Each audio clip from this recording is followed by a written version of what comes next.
it's almost like molasses pouring from here to here. Yes, ma'am. Nothing is her fault. True. If you took the keys and you put them in your pocketbook and you put your pocketbook under your pillow where you slept, nobody would have gotten their hands on the car keys. You put your keys under your pillow when you sleep. I put my valuables away when I'm in a hotel, when I'm in somebody else's house. I don't take off my rings and say, nobody else should touch that. I don't want anybody else to touch that. And I don't take out my wallet and leave it on a counter in a hotel and say, nobody else better touch that. I put my things away. Maybe the reason why you had to go to Miss Richards in the first place in order to rent this car is because you are so irresponsible that a credit card company wouldn't give you a credit card. Because even my 8-year-old grandchild is offered a credit card. I don't want a credit card. That's why I don't have a credit card. Listen, no, you don't have a credit card because you probably overextended your limit when you were 18 and 19 and 20. Don't tell me you never had a credit card because you don't want one. I never had a credit card. I have cash. So I assume that you have enough cash to take care of all of your bills. Can I see the estimate of the damage, please, from the credit card company? And Ms. Highsmith, if you believe that someone else is more responsible than you are to pay for this, sue them. Do you understand? Judgment for the plaintiff for the amount of $3,889.49. And if you think that the person who took these car keys from where you left them on the counter should pay this bill, that's what courts are for. That's all. 10 on the calendar in the matter of Height versus Schuler. Parties have been sworn in, Judge. You may be seated. Gentlemen, have seats, please. Ms. Height, it is your claim that the defendant assaulted you in a restaurant. Correct. You are suing her for damages, not so much for the injury that you sustained, because she, according to you, hit you in the face, but for the emotional distress that you suffered. You didn't have any medical bills, did you? A few. Ms. Schuler said that she did, in fact, strike you, but that is only after you lunged at her. So tell me when this happened and what precipitated this altercation. On December 27th last year, my husband's relatives were in from out of town, and we went out to eat some Mexican food. We were sitting in a crowded lobby. I had a party of 12, 7 children and 5 adults. And I was sitting talking to my husband's aunt, and this woman walked in and plopped herself down on the bench next to us and proceeded to lift up her sweater and put this child at her breast. And I sat there for a minute and trying to talk to my husband's aunt, and I eventually said, you know, I really don't think this is the proper place to be doing that in a crowded restaurant lobby. And she said, mind your own business, and I'll do whatever I want, and if you don't like it, don't look. So I looked at my husband's aunt, and we opened our eyes kind of wide at one another. And I said, well, at least you could take this to the restroom. And she said, I'm not going in that restroom. It's filthy. So you kept on going back and forth after she cursed at you? Are you telling me you said something else to her? Well, I did. I said, you know, at least you could go and excuse yourself to the restroom. And she says, I'm not going in that restroom. It's filthy in there. That shows what kind of a mother you'd be.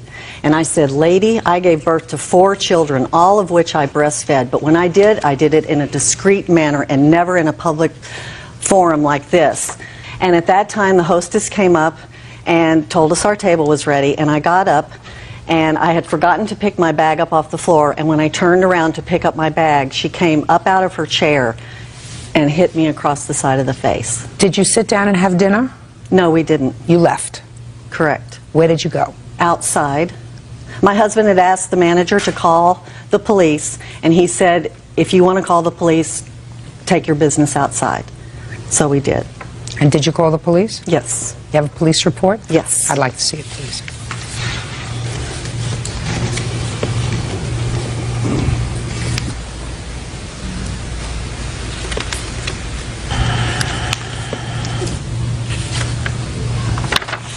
What kind of medical attention did you require? The next morning on Sunday, I went and saw my primary physician, and he checked out my face, and the next day I went and had an x-ray of my jaw. It was okay? It's okay. I was in a lot of pain for about 2 weeks, and my jaw, after she hit me, my jaw, it didn't sit right on my face, and I'm telling my husband, this woman just hit me, and I was holding this side of my face because it hurt more over here for some reason. My doctor told me it was a whiplash effect. And she looked up at me from her bench and said, "What the hell are you holding that side of your face for? I hit you on the other side." All right, Ms. Schuler, let me hear your version of the events. Okay. How old is your baby? My baby at the time had just turned a year old. She was probably approaching 14 months. And I had my 3-year-old son as well. Okay. Tell me what happened at the Mexican restaurant on the 27th. It's ironic, we had a choice of like 6 places. We chose this place. We went in and the lobby was just packed. I went up to the hostess and I said, "How long of a wait do you think it is?" And she said, 5 minutes. I said, "Oh, that's great, because my kids aren't going to be able to wait very long." And I turned around to tell my husband, and as she said, Which is the husband? My husband is. And as she told me that, the plaintiff's husband was sitting where I eventually sat, and he said, "You've sat 40 people since we've been here." And I thought he was yelling at me, so I just kind of noticed that he said that and, just made a mental note, told my husband, "It's only going to be 5 minutes, we can do this." And the plaintiff's husband had stood up and demanded to see the manager because he felt they were waiting too long. And he left his seat. So I sat down in his seat. And I started to breastfeed Aubrey because she started to kind of squawk, and we don't like our kids to cause disturbance in public. So started to nurse her very carefully. However, when I started... Tell me what you mean very carefully. I always am very careful not to be real obvious. I had on a thick, heavy cotton beige sweater. And I get my bra down so that it's ready, and then I get her right up to me, and then I make sure the sweater was kind of nuzzled around her face. And I'll tell you how discreet it was in a second. But when I began breastfeeding her, they were talking to the manager. And he told them, he said, "Yes, we had to clean the tables." And the plaintiff says to him, and I'm sitting here, I don't have anything to do, so I'm obviously listening. And she says, "Well, what did you have to do? Take them out back and refinish them?" And I just thought, oh, these people are really mad, because that was the second comment I heard. So the man sitting next to me, eventually I found out was in her party. But my daughter was kind of flicking her leg like this, and it kind of got his attention. So he leaned way over into my space and said, "Hi, honey, what's your name?" And she kind of waved at him, but never came off the breast. I had my sweater around. He went back to his seat. I didn't want to embarrass him and say, "Excuse me, sir, but I'm breastfeeding." I didn't want to I just wanted it just to go. Then she says, "Well, sure, just whip it out," in front of the whole lobby. And she didn't see me whip anything out because I had been breastfeeding for some time. And the poor man says, "Oh, I'm sorry, I didn't even know she was nursing." Judge Judy continues in a moment. When she raised her sweater, she exposed her breast. She got so close, she was this close, and I slapped her while I was sitting and breastfeeding my daughter.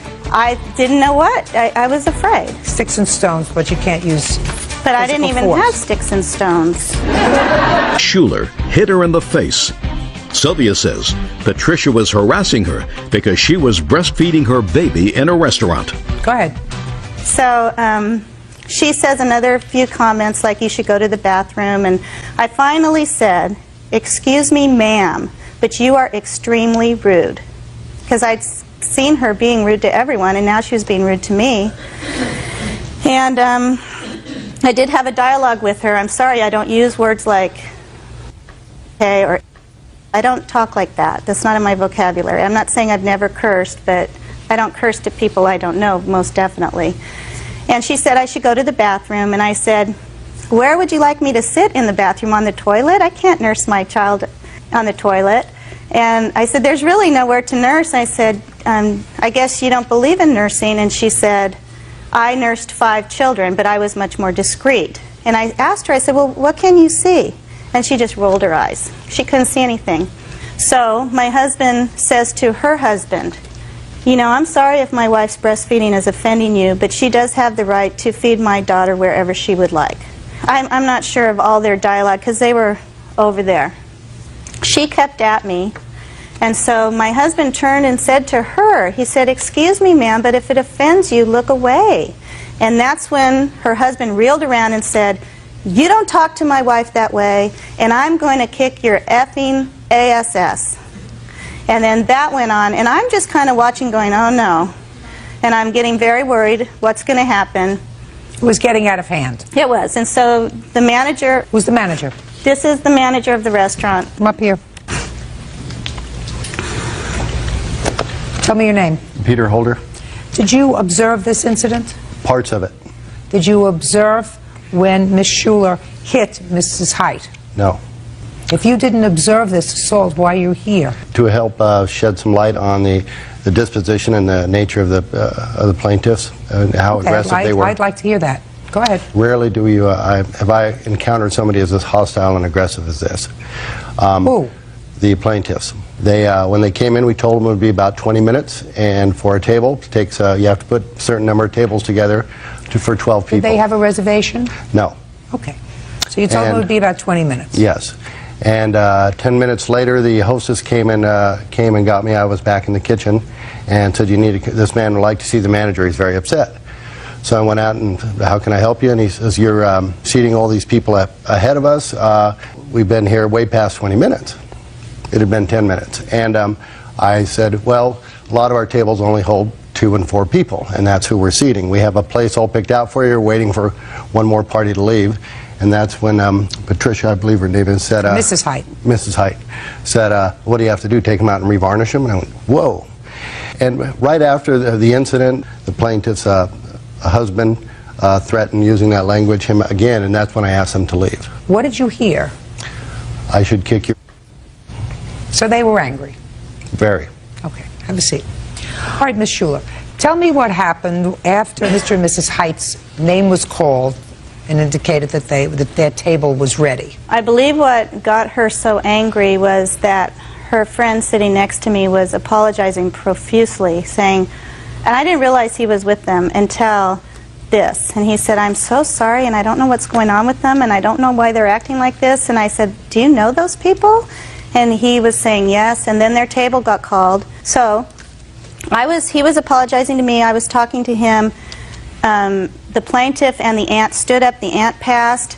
The plaintiff came over to us and said to him, stand up, you don't need to apologize to her. And as he passed me, she lunged at me and said, he didn't come here to see the likes of you. And she got so close, she was this close, and I slapped her while I was sitting and breastfeeding my daughter, still breastfeeding, and I slapped her because she came so close. I didn't know what, I was afraid. Well, you know that you can't do that. I really didn't, I swear to God. I will swear to God, I did not know I couldn't defend myself. Well, I don't think that is a question of defending yourself. Well, but, you know, you can't use sticks and stones, but you can't use But I didn't even have sticks and stones. Miss Schuler, you know exactly what I'm saying to you, madam. Don't be a passive-aggressive with me. Real cases, real people. Judge Judy. Patricia Height says fellow restaurant patron Sylvia Schuler hit her in the face. I mean, if you saw a man sitting there and scratching himself because he had an itch, would you have the gall to say to him, can't you do that someplace else? Can't you go into the bathroom? Why don't you go do that in the car? You wouldn't say that to him. Well, you wouldn't say that to him. What you would do is you would take your children, if you believed it was offensive, and you would go outside. You would say, I can't believe that guy can't be more discreet about scratching himself. Well, when she raised her sweater, she exposed her breast, and that's what I had a problem with in a public place. And I want to tell you something. I don't necessarily believe that that's true. I believe that that's a convenient thing for you to say now, and I don't believe that she cursed at you, Ms. Height. I do not believe that you said to her very sweetly, could you please do that, or don't you think you could do that someplace a little more discreetly? And she turned around and called you the names that you attribute to her a moment ago. I don't believe that that happened. Can I let my husband testify? Oh, you can, but I won't believe him either. I don't believe she said that to you. She did. No, I don't believe she said that to you. I believe that you kept going back and forth because it would make sense if she said, this is what I'm going to do, and then you came back to her and said to her, can't you just go to the restroom? Because if somebody came back and cursed at me like that, I would say if I were a normal person, gee, this person's a little bit off, I'm not going to have anything else to do with her. But you didn't do that.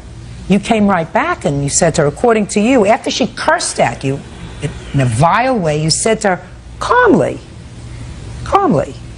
you could at least go into the restroom. That's not what I'm hearing from the manager of the restaurant. That was your demeanor. All right, I've seen this advanced amino formula all over TikTok, and honestly, I didn't believe the hype. But I actually tried it for 14 days, and here's what surprised me. By day 3, the first thing I felt was energy, real energy. Not caffeine, but like my body finally woke up. This formula has all 8 essential amino acids, the ones your body literally can't make on its own. And I noticed 2 big things. Faster recovery, soreness that normally lasts 2 days was gone in hours. Better focus, I didn't expect that. And I'm not kidding. My skin actually looked better. Aminos help your collagen. Didn't know that. I wanted to use with reticular skins over the Visay's skin is to sacrifice in their face. If you want more energy, better recovery, or even to look healthier, this actually works. I'm sticking with it. I put the link in description. Check it out if you want the same results. On that day. He didn't. Now, that doesn't mean, madam, that you have the right to put your hands on her. You don't. She has absolutely no right to tell you that you can't breastfeed a child, which is a perfectly natural thing. Some people prefer to do it privately. They feel as if for everybody's sake, including the child's sake, the child was 14 months old, perhaps we could do this privately. I can go out into the car, I can go into a private corner, I don't have to be in the middle of a lobby with 50 people around me and breastfeeding my child. But that's your prerogative. You say it's a natural occurrence, it is a natural occurrence, and you can do it. There are lots of things that are natural that you don't necessarily do, in the middle of Times Square. However, you understand what I'm saying to you? I do. I'm not being judgmental. I'm not I being at the risk of offending the La Leches. I did not breastfeed my children. They grew up just fine. My generation didn't do that.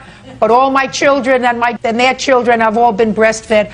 And they whip it out just about anywhere they want. I'm just trying to get over. Well, you're just trying. I'm just trying to get over. I'm not being judgmental. Well, it's not your prerogative to tell her what to do. And I don't believe that you were hurt either. I believe she slapped you and your pride was hurt. But you can't hurt her. Now, I'm going to get to your counterclaim, because I think that your counterclaim is also a little bit of nonsense, but I'm prepared to hear it. Okay. It's for emotional distress. Well, I have expenses. That's all I'm asking for. What expenses? I had a lot of consultation with an attorney because I was supposed to be arraigned on March 5th. Yes. I was arrested. She made a citizen's arrest because you assaulted her. Exactly. So And? I was very concerned. I was a nervous wreck. I've never had any legal problems in my life. Should have kept your hands to yourself.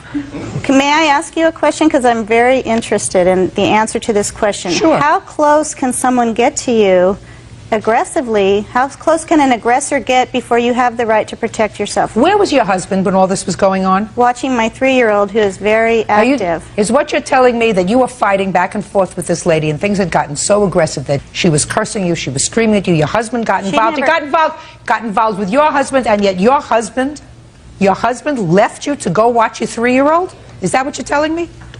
Yeah. Yeah.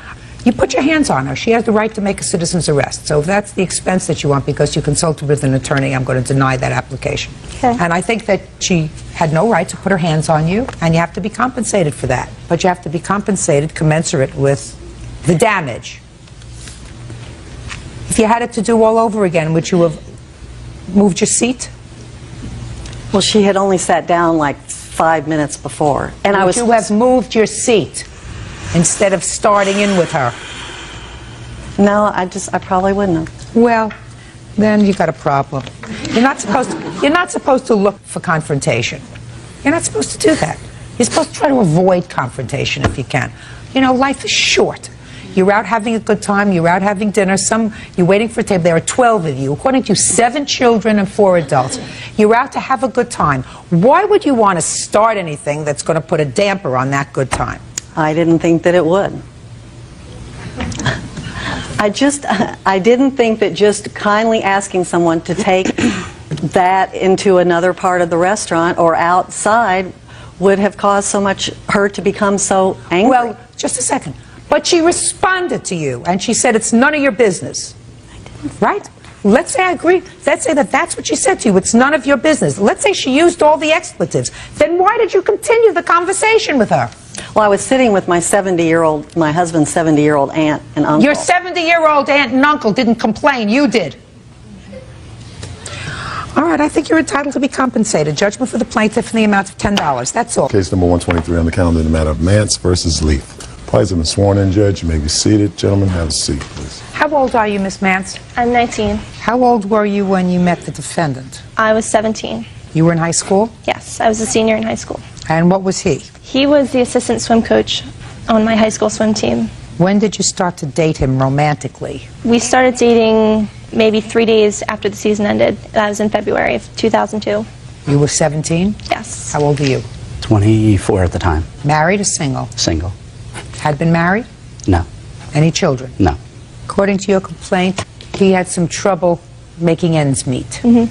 And over the course of your relationship, you loaned him money. Yes. Substantial amount of money. Yes. Mr. Leith says that, well, he did have some hard times there financially. The money that you gave him was just that gift. You agreed to help him out. And because he's a good guy, he gave you back $2,400. And he says, according to him, let me quote his answer, he said, I didn't want to seem as if I was a charity case, so I paid her a total of $2,400 to make her feel better, and I can prove it.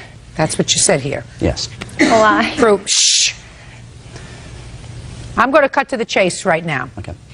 Miss Mance, you have a whole laundry list of money that you lent him over the years. Is that right? Yes. You say he gave you back $1,000, but he still owes you about $3,000. Yes. I'm going to ask you this. If he can prove to me what he says in his answer, that he paid you back $2,400, if he can prove to me, listen to my question, if he can prove to me that he paid you back $2,400, are you prepared to say, that's fine, that's... No. Oh, that's too bad. Prove to me that you paid it back $2,400. But they don't have any evidence of any kind. Well, if you don't have any evidence, you see where I'm going? See where you're going. See where I'm going? The only evidence that we have is a title of a car that was signed over from my name to her name, which is a car that I purchased for her. For $200. And Shh. I purchased the car for $400 from a friend. We signed $200 on the title because it made tax reasons easier. When I put $600 worth of work into it, which her father actually helped me do the work in a friend of his shop, and we had $600 in total parts, including seat covers, wheel covers, and things that I needed to get the engine running properly again, which the car was destroyed a week or so after she started driving it because something that wasn't fixed properly ended up blowing up inside and destroyed the motor. I also gave her $1,400 in cash in total payments, and that was Show me from the bank from which you drew out... I paid everything in cash. Listen to my mouth. Are you a bookie? No. You have a job? Yes. You have a checking account? No. You put money in a bank or under the mattress? Under the mattress. You put it under the mattress. You're slick, but I don't believe you. Do you understand? Yes. Nobody does that. You put money in a bank, especially $1,400. You would have some evidence that you withdrew $1,400 from a bank. Not necessarily a check. Not everybody has a checking account. But most people who are college educated have a checking account. Your Honor, Just at one point he did have a checking account. Just a second. Do I look like I need help from you yet? No. Who is this? This is one of my friends. His name is Chip. He's a witness that 2 of the times I did pay her cash, they were $200 each time, so he's a witness to $400 of the money that was paid back. Good. Perfect. I don't even have to hear him. She says that you paid her back $1,000. You could have had 2 more chips.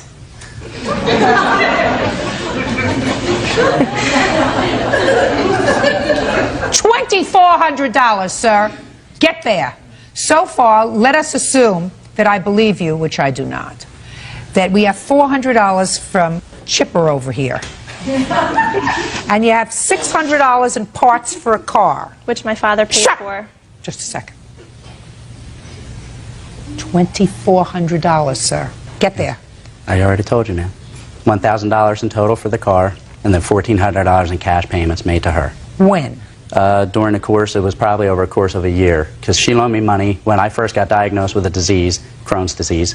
I was out of work for a while, and then when I got back to work, I took a dive off the ladder and had a fractured spine at one point. You're an accident looking to happen. Yes, ma'am. Don't you have family?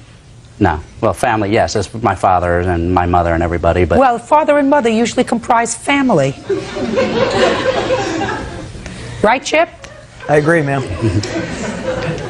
That's where you go if you have the propensity to fall off ladders. You go to your parents. You don't go to your 17-year-old girlfriend. Well, she was 18 at that time. Oh, my goodness. Eligible for Social Security, and you were 25. Father? Ma'am. Happy with him? Not really. Oh, I could tell. My ex-wife is even less happy, and I had to keep him out of jail. She wanted to put him there. He was forbidden from entering my mother's house where I was living at the time. When you were how old? 17. 17, 18. Is there any particular reason why he was forbidden from entering your house? I wasn't forbidden from her father's house. No, I understand that. My mother was very upset because he was so much older than me, and she found out that I had been giving him money, which upset her even more. And Where'd you get the money from? I worked. I have a copy of my W-2 here. I worked full-time during the summertime, and I took a semester off school, and I worked. She made very good money that year. Unfortunately, she doesn't have it. Yes. And I get very few phone calls, if I may interrupt, from my ex-wife. One of them was about this situation after she had heard about it, because it was in the closet for some time. And the words that came out of her mouth were statutory. And that's what she wanted to pursue. And I talked her out of that. That's hard to do anyway. Yes. Because and at the I time, didn't what's want- your first name? Maureen. Maureen. At the time, Maureen was in love. Yes. Or I didn't want to was. push them apart, her mother and herself. I figured Smart idea. that would end up in the It was wrong smart. direction. Thank you. Wouldn't have gone anywhere anyway. No. You need somebody to testify, right? Yes. Judge Judy continues in a moment. And later today, The day that we went to Sausalito, Eric was rubbing my shoulders in front of the guy that we were I buying don't product from. care, and neither does he. As long as they're not my shoulders. Well, I don't care about rubbing shoulders. Go someplace else if you want to talk about rubbing shoulders. real cases, real people. Judge Judy. Maureen Mantz says ex-boyfriend Greg Leith owes for unpaid loans. Maureen says she started dating Greg when he was her high school swim coach, and she was just 17. Okay, so far you have not convinced me that you gave her $2,400. The title. I see you signed there over. without any evidence. The only evidence I would have had would have been the title of the car. Except which Chipper I over signed here. And Chipper doesn't want to fall in my mouth again, do you, Chipper? No, ma'am. I will also say, Your Honor, that she did not loan me nearly the amount, and then none of it was supposed to be a loan.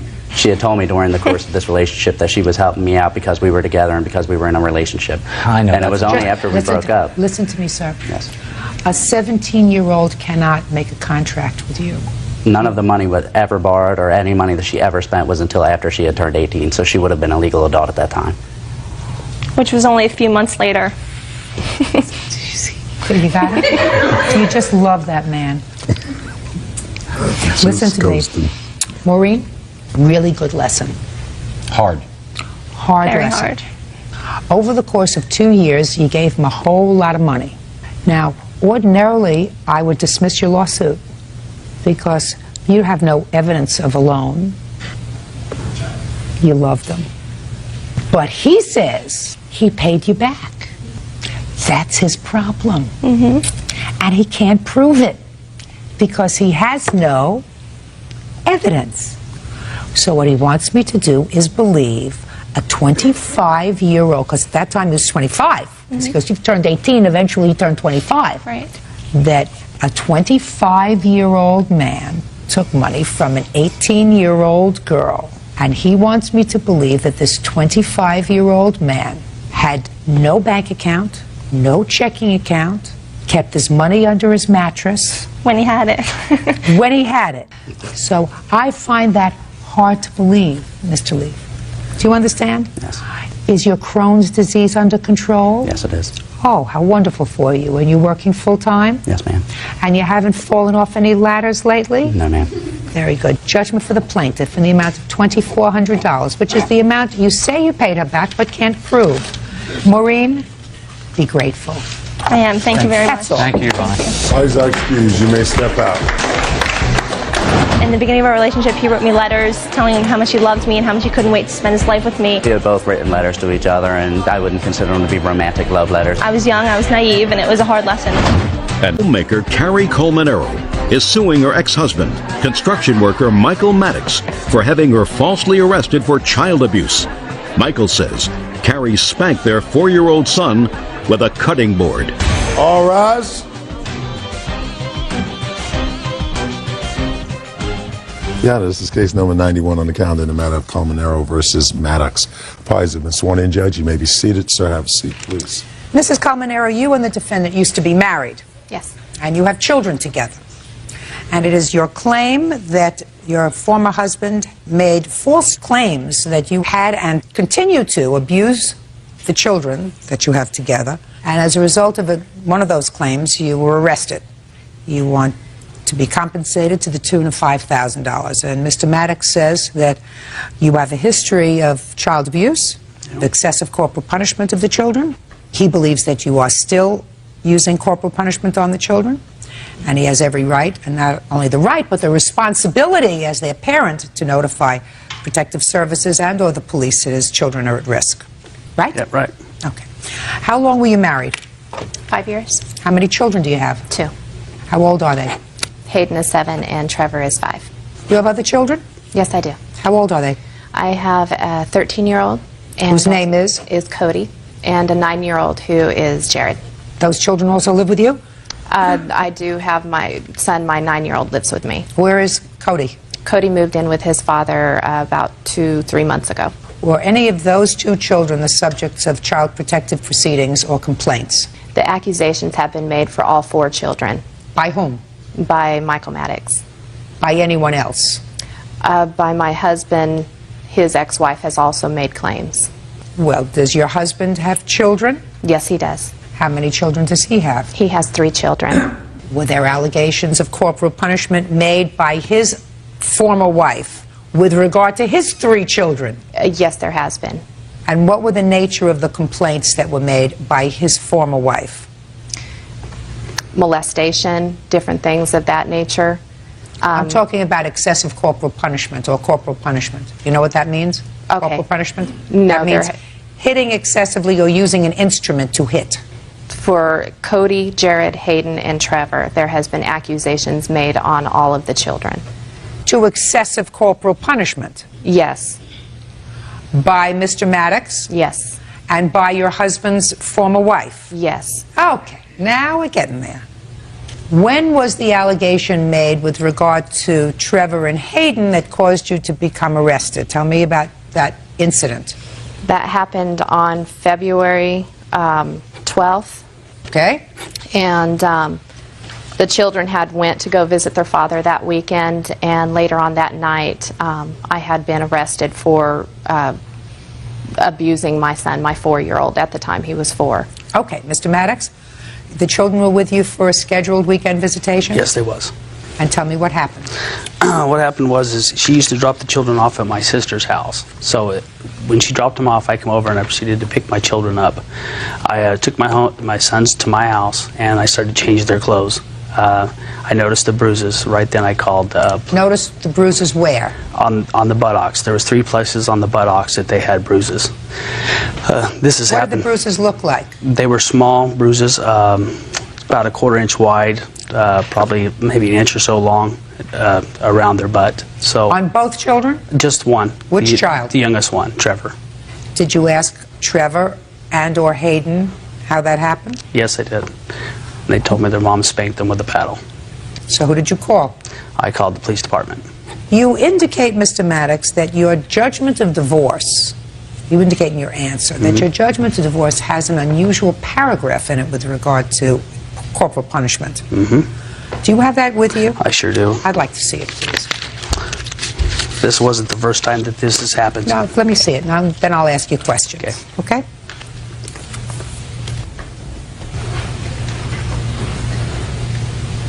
Well, there is a paragraph in your judgment of divorce that provides that neither party shall allow the use of corporal punishment upon the children. Was that a negotiated term of the separation agreement? Well, what happened is I had to remodify it because it started happening before this case, and so I had it put in. Had there been a history of that before, Mr. Maddox? Yes, ma'am. What kind of a history, sir? One time, right when she started dating Rick, she was living in a different county, and I picked him up, and he had bruises up and down his rear end. Who?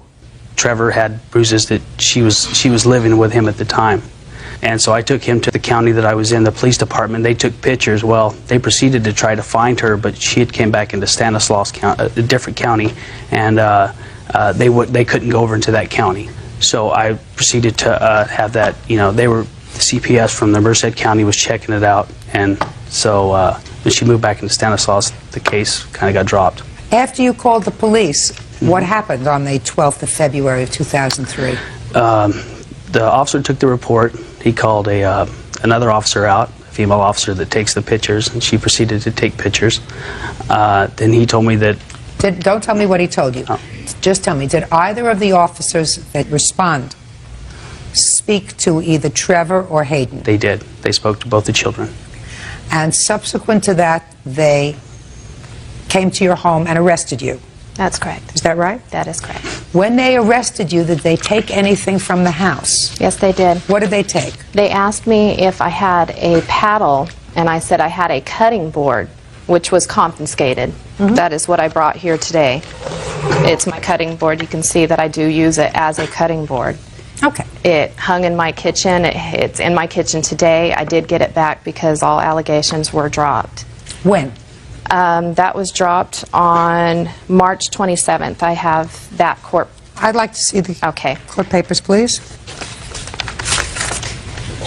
And is this the only write-up? Does anybody have a police report, please? I have a police report. I'd like to see the police report. All this says is that the case was dismissed on the DA's motion for insufficient evidence. Your Honor, I ask. Judge Judy continues in a moment. This has been dropped.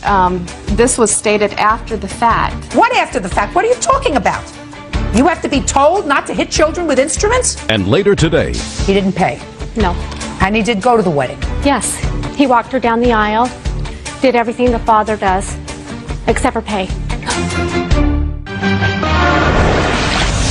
Real cases, real people. Judge Judy. Carrie Colmanero says her ex-husband, Michael Maddox, had her falsely arrested for child abuse. Michael says Carrie spanked their 4-year-old son so hard, it left marks. Is it true that you hit your children with a wooden paddle? No, it is not true. Then you're telling me that the police officer who filed this report is a liar. Is that what you're telling me? Did you know the police officer who responded to the scene on the 12th to arrest you? Had you ever seen him before? I never previously seen him. So there would be no reason for him to hold or harbor a grudge against you in any way. Is that right? No. Is that right? Is that right? That is correct. And there would be no reason for you to believe that he would hold or harbor a grudge against your husband in any way? No. Is that correct? So you believe that when he filed a police report, he filed a police report that accurately reflected both what he observed and what was said by both you and your husband. That would be a fair statement, would it not? Yes. Good. So I'm going to read to you from the police report. Okay. Okay? Let's start out with something simple. He responded on the 12th of February 2003 to the defendant's home. I will paraphrase that part of his report because it is not really germane to what I'm going to tell you. When he got to the defendant's home as a result of the defendant's telephone call, he examined your sons and he found bruises and marks on Trevor.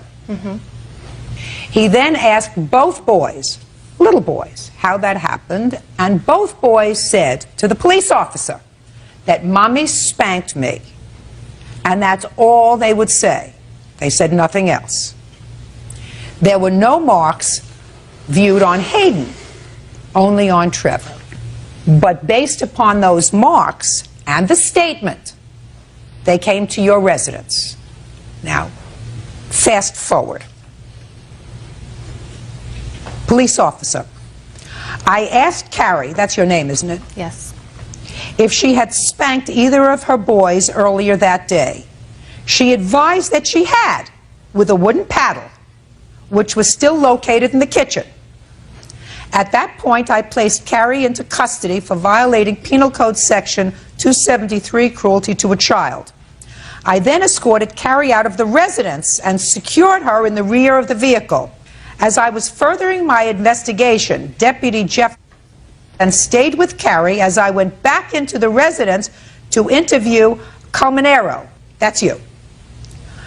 I asked if he knew the whereabouts of the wooden paddle. He advised that it was in the kitchen. I followed Colmenero into the kitchen and watched as he retrieved an approximately 12-inch by 13-inch brown wooden paddle from the counter.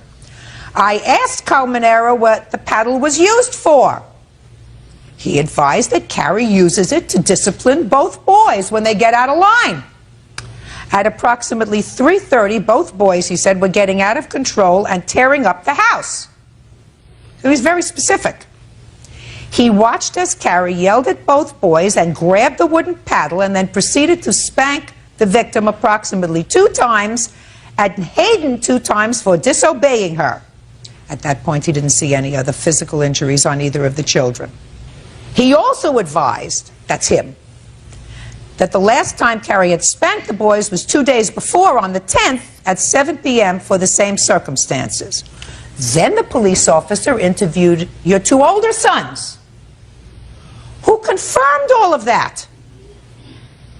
Both boys, your 2 older sons, say that that's your modus operandi. When they get out of line, you take a wooden paddle and you hit them. So my question to you is, first, stand up here. What are you complaining about? What's your lawsuit about? My lawsuit is due to being arrested, and this has been dropped. So, could be dropped. You did it. There was nothing stated in our court custody that this was stated after the fact. What after the fact? What are you talking about? What's after the fact? That you should not hit children with instruments? Is that what you're telling me? Real cases, real people. Judge Judy. Carrie Colmenero says her ex-husband Michael Maddox had her falsely arrested for child abuse. Michael says Carrie spanked their 4-year-old son so hard it left marks. You have to be told not to hit children with instruments? I am saying that this incident is not... I have the DA's information here, and they have overlooked the children. If you would take a look at this also. Listen to me, madam. Your husband said that you hit the children with a paddle, correct, sir? Yes, ma'am. And you say that that's her standard operating procedure for dealing with the children, correct, sir? Yes, ma'am. And that the children had marks as a result of that, at least one of the children, correct? Correct. You weren't falsely arrested. The case was ironically, erroneously, stupidly dismissed. For what reason, I don't know. Maybe he had a DA who's got his head up his behind. We do not hit children with instruments. You got it? Goodbye. The case is dismissed. Parties are excused. You may step out. Well, I think the judge knew what she was talking about. I was just hoping that the district attorney in my area would go ahead and pick it up. I am not a cruel mother, nor have I ever been, and Michael Maddox is very aware of that. I just think that they can see right through it with all my documentation that, you know, she was just after money from me. I only pray that he stops doing this, lets my husband and I go on and live our lives and parent our children. They just, you know, quit doing that to my kids. We won't have a problem. Obviously, if we were mean, they'd be dead by now, or at least, you know, out of our hands. And that's not the truth. I would like to get custody of the kids, you know, so they live with me and in a stable home. And now the next case. All parties in the matter of Lewis versus Robbins. Step forward, please. Homemaker Debbie Lewis is suing her ex-husband, assembly line worker James Robbins, for half the cost of their daughter's wedding. Debbie says he reneged on his promise to pay. Ms. Lewis, the defendant is your former husband, and according to the complaint that I read, he agreed to pay for half of your daughter's wedding. Which one of these 2 lovelies is getting married? What's your name? Angie. How old are you, Angie? 23. When are you getting married? I already got married. I got married in September. And he agreed to pay for half the wedding, and it was a very reasonably priced wedding. Half the cost of the wedding was $865. And he didn't pay. No. And you wanted to pay. Yes. And he did go to the wedding? Yes. He walked her down the aisle, did everything the father does. Okay. Except for pay. Okay. Now, Mr. Robbins does not deny the fact that he agreed to pay for half the wedding. Correct, sir? Correct. And he does not deny the fact that he went to the wedding. Correct? Correct. And who else went with you to the wedding? My wife, Robin. So, Mr. Robbins, the ball is in your court, sir. Why didn't you pay for half your daughter's wedding as you promised? Well, because ever since I've left her in '90, she's been putting her hands in my pockets trying to get money out of me for everything. And the divorce decree that we have does say that she gets to use the kids for taxes reasons. But the state of Utah took custody from her because of verbal and physical abuse. And I got a paper here that says that the divorce decree follows the child. And it cost me $1,600 because she did claim my daughter on taxes where I have the right to. And I also have a letter from her that's showing that the custodial parent gets to claim them on taxes. And if that's the case, I didn't get claim them for 13 years that we've been divorced. If you believe that in a certain year, I assume last year, that you had the right to claim a child as a deduction, she claims the child. You claim the child, and the IRS is going to come and look at both of your tax returns and say they will make a decision as to who is going to claim the child as a deduction. The other one will have a penalty. But you don't do a set-off. You promise to pay for half the wedding.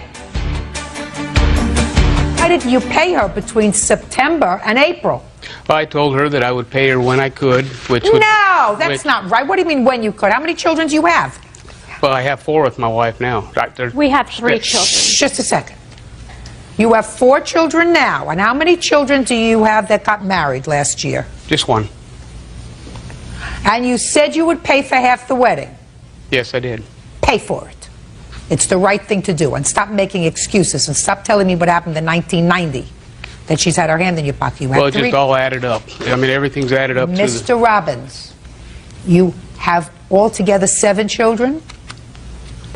Well, I've got 4 stepchildren, 3. Then I'm not talking about your stepchildren. They are not your responsibility. Well, I married them, so I feel they are. Well, I'm telling you, by law, they are not your responsibility unless your family is on welfare, are they? No. Well, if your family is not on welfare, then those children are not your financial responsibility. They are the financial responsibility of their mother and their father, not you. You have primary responsibility for only 3 biological children. 3. And your first biological child was getting married. She was having a very small wedding. $865 represents your half. And if you didn't have the money to pay the $865, you should have gotten another job. If I make myself clear, sir? Yes. Judgment for the plaintiff in the amount of $865. That's it. This is case number 156 on the calendar in the matter of Niemeyer versus Petrie Carpenter. Parties have been sworn in, Your Honor. You may be seated. Mr. and Mrs. Niemeyer, these folks were friends of yours. Were. And then, sometime several months ago, according to your complaint, you had a falling out over $100. Yeah.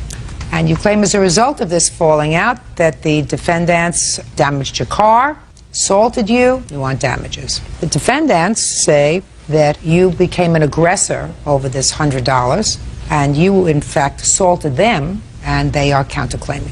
So first, why don't you tell me what happened on this day? When was it, in April? I went to a customer's house. I was running a side business. What kind of business? Computer work, building computers, setting up networks. I was having a problem with a satellite, so I called Chris out. He went to our apartment and took my wife's car from there, left his wife there. Okay, well, these are details that I really don't think I need because I've read your complaint, and your complaint says that you gave him $100 for his day's work and helping you. Yes. And he gave you the $100? Yeah, he gave me the $100. Go ahead. His wife was asleep when we got back. She was pregnant, so I went to sleep on the couch. Mr. Niemeyer, listen to me carefully, sir. Yes, ma'am. Okay? Because I have other things to do too. I understand. Sorry. You gave him the $100. According to you, they slept at your house. Yes. And the next morning, the $100 was missing. Is that right? Right, my stuff had been rummaged through. That's not true. Yeah. Shh. The $100 was missing. And they believed that either you or your wife took the $100. Which we didn't. So pick up from that point. Okay. Basically, he woke up and somehow his stuff was scattered out through my house. It's like he had been through my house and looking for stuff to steal or something. I don't understand it. I don't understand how stuff gets his stuff that was in his pockets when I went to bed is scattered out throughout my house, and he's looking in my car and everything. I want to know how it My got scattered MP3 player around. was missing. Listen to me. My laptop was missing. Listen to me. None of those things, Mr. Niemeyer, are contained. Listen to me. I'm listening. Are contained in your complaint that your things were missing. So I don't want to hear it. He woke up, his $100 is missing. He asks you about it. Your wife says, I'll look for it. They leave. Sometime later that day, they either came or called. Which was it? Well, early when they were leaving, we got in a big argument. She was saying, I'm going to kick your butt. Oh, you mean that was a dispute before they left in the morning? Before they even left. They were accusing me of stealing. You know, it's like I just paid him $100. And yeah, why would you take it back if you just paid him? That's ridiculous. Yes, I don't understand it. So he called back later and he said, hey, y'all, or he had Brandy call back later and talk to Jennifer. She said Just no. a second. Okay. His wife called back and spoke to you? Yes, ma'am. What did she say to you and what did you say to her? She told me that I needed to have my husband give her man back the $100. And what did you say to her? I told her that I would talk to him, but it was between them. I knew that my husband hadn't taken the money. We looked all over the house. Chris had lost it. Did they come back to the house? Yes, they did. What time? 10:30 10:30 p.m. Had they called first to tell you that they were coming? Basically, at that point, Chris had called me back and said, what's your gate code? Gate code? Yeah, it's getting our apartments. I said, Chris, you just need to turn around and leave. You know, I don't want to get kicked out of my apartment. Then, at that moment, I knew, knowing Chris for so long, I needed to go out there and look. Well, I went out there and looked. He had driven around in the exit gate when somebody had left. So he was in your apartment complex? Yes, ma'am. So at that point, I ran back upstairs. I called Craig and said, look, dude, I don't know what's going on. Why did you call Craig? Huh? Well, I didn't know what to do. You know, Who's Craig? Huh? This my lady. Well, I know. I see Craig sitting over there. I mean, what is he? He's just a neighbor, basically. He lives in the same complex? Yes. I just wanted somebody to be able to see what was going on. You didn't call the police? At that moment, we thought we could talk things out and that things wouldn't escalate to that point. I went outside and tried to talk to them. What did you say to them? Brandy was really polite to me. I told her that if they were coming to start stuff, they couldn't do it there. We have 2 children. We have a 3-year-old and a 2-year-old that don't need to be around that. And they didn't leave when I asked them to leave. And?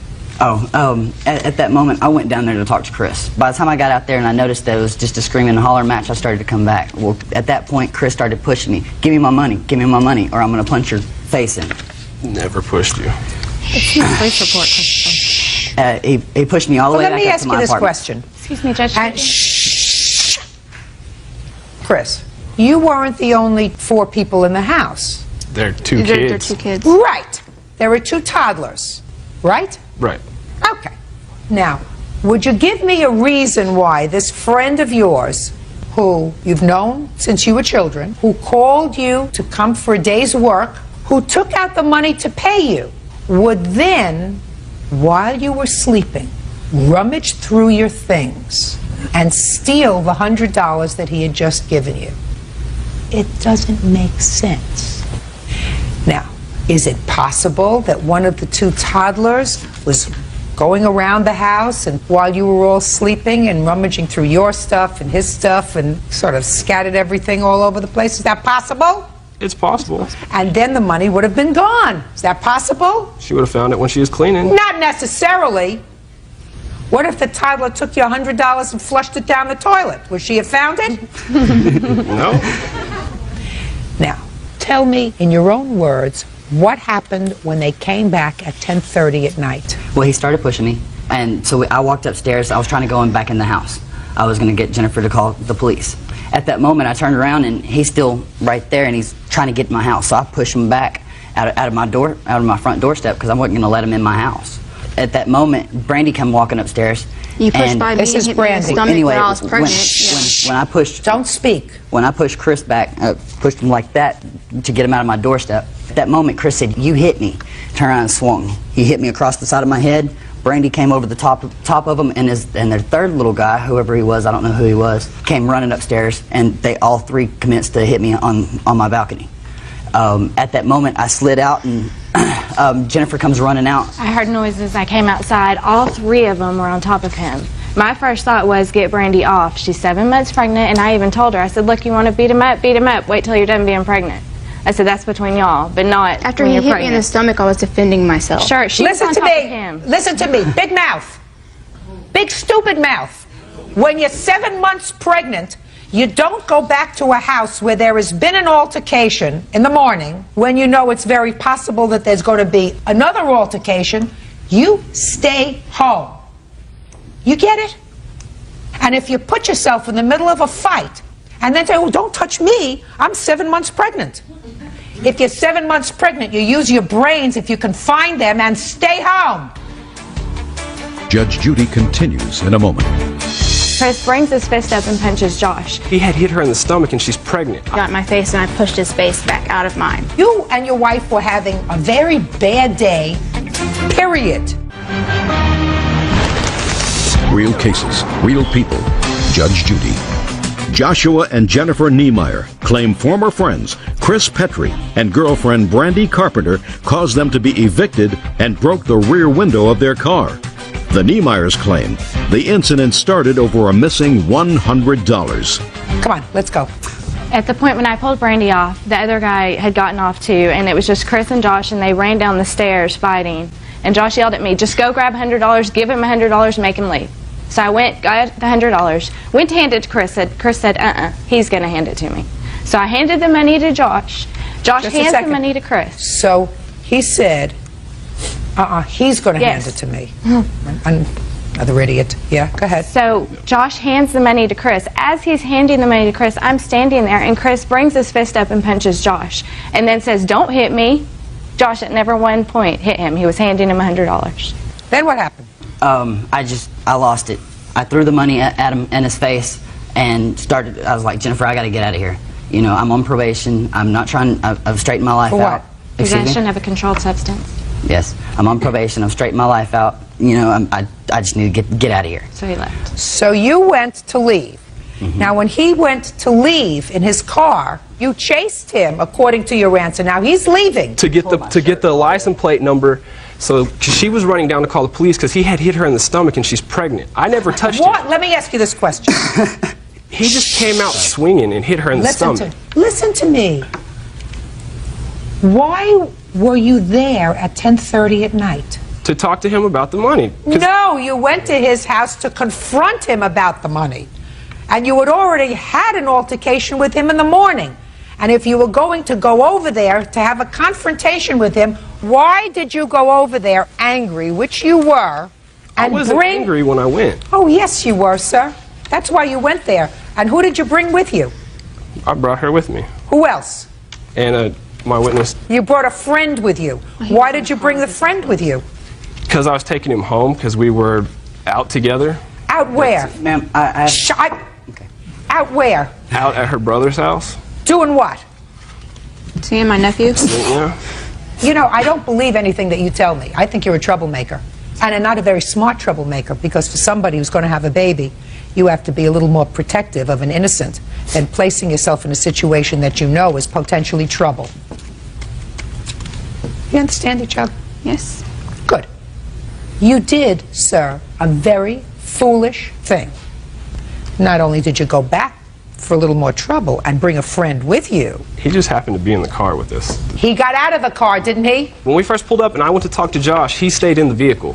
Chris, is there a gate at their complex? Yes. Was the gate open when you got there? The gate is usually open. The gate No, I didn't ask you if it's... Listen, you follow me. Okay. I didn't ask you whether the gate is usually open. I said, was the gate open on the evening of the 25th of April when you got there? Yes. Obviously not. No. You're fibbing to me. Do you have You're phone fibbing. records? Just a second. You're fibbing to me. Okay. The gate was open. The front gate was not open.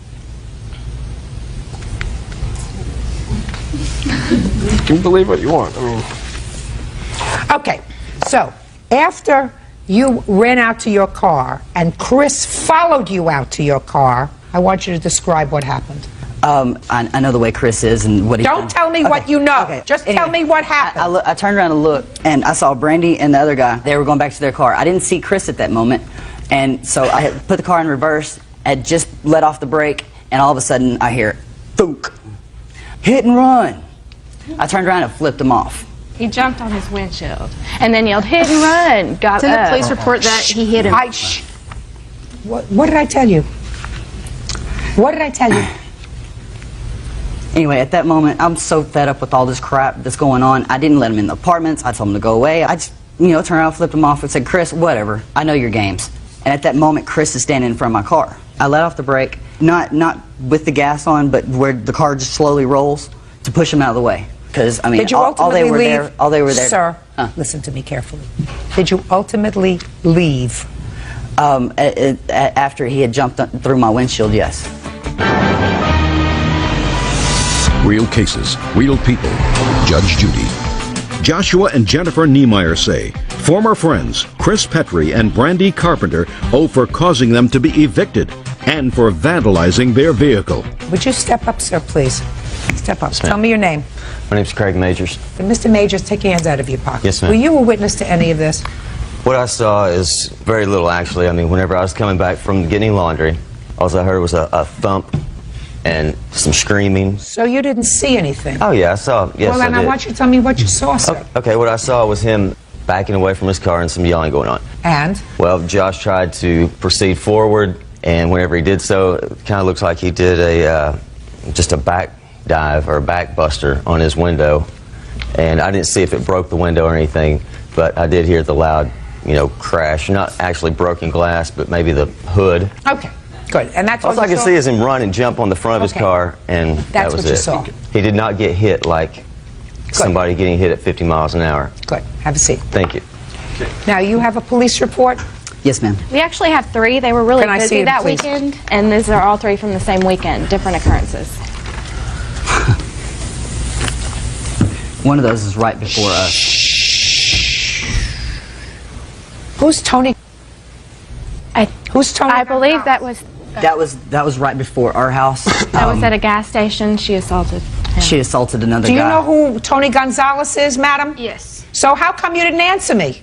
Well, I didn't know the guy's name. Well, now I'm telling you, you were arrested with regard to an incident. I was never arrested. On 425, well, this says arrested person, information number 1. Date arrested, 42504. Person arrested, Brandy, that's you? Yes, but I was never arrested. And the complainant was one Tony Gonzalez. Now tell me about that. That's on the same date as this incident. Right. We were at a gas station, and he almost hit my car, and whenever he was pulling in the other side, I was parked this way, he was pulling in on the other side of the pump. And I looked at him like, don't hit my car, and he made comments of me being a white, and da-da-da-da, whatever, and we exchanged words. Well, I got out of the car, and he got in my face, and I pushed his face back out of mine.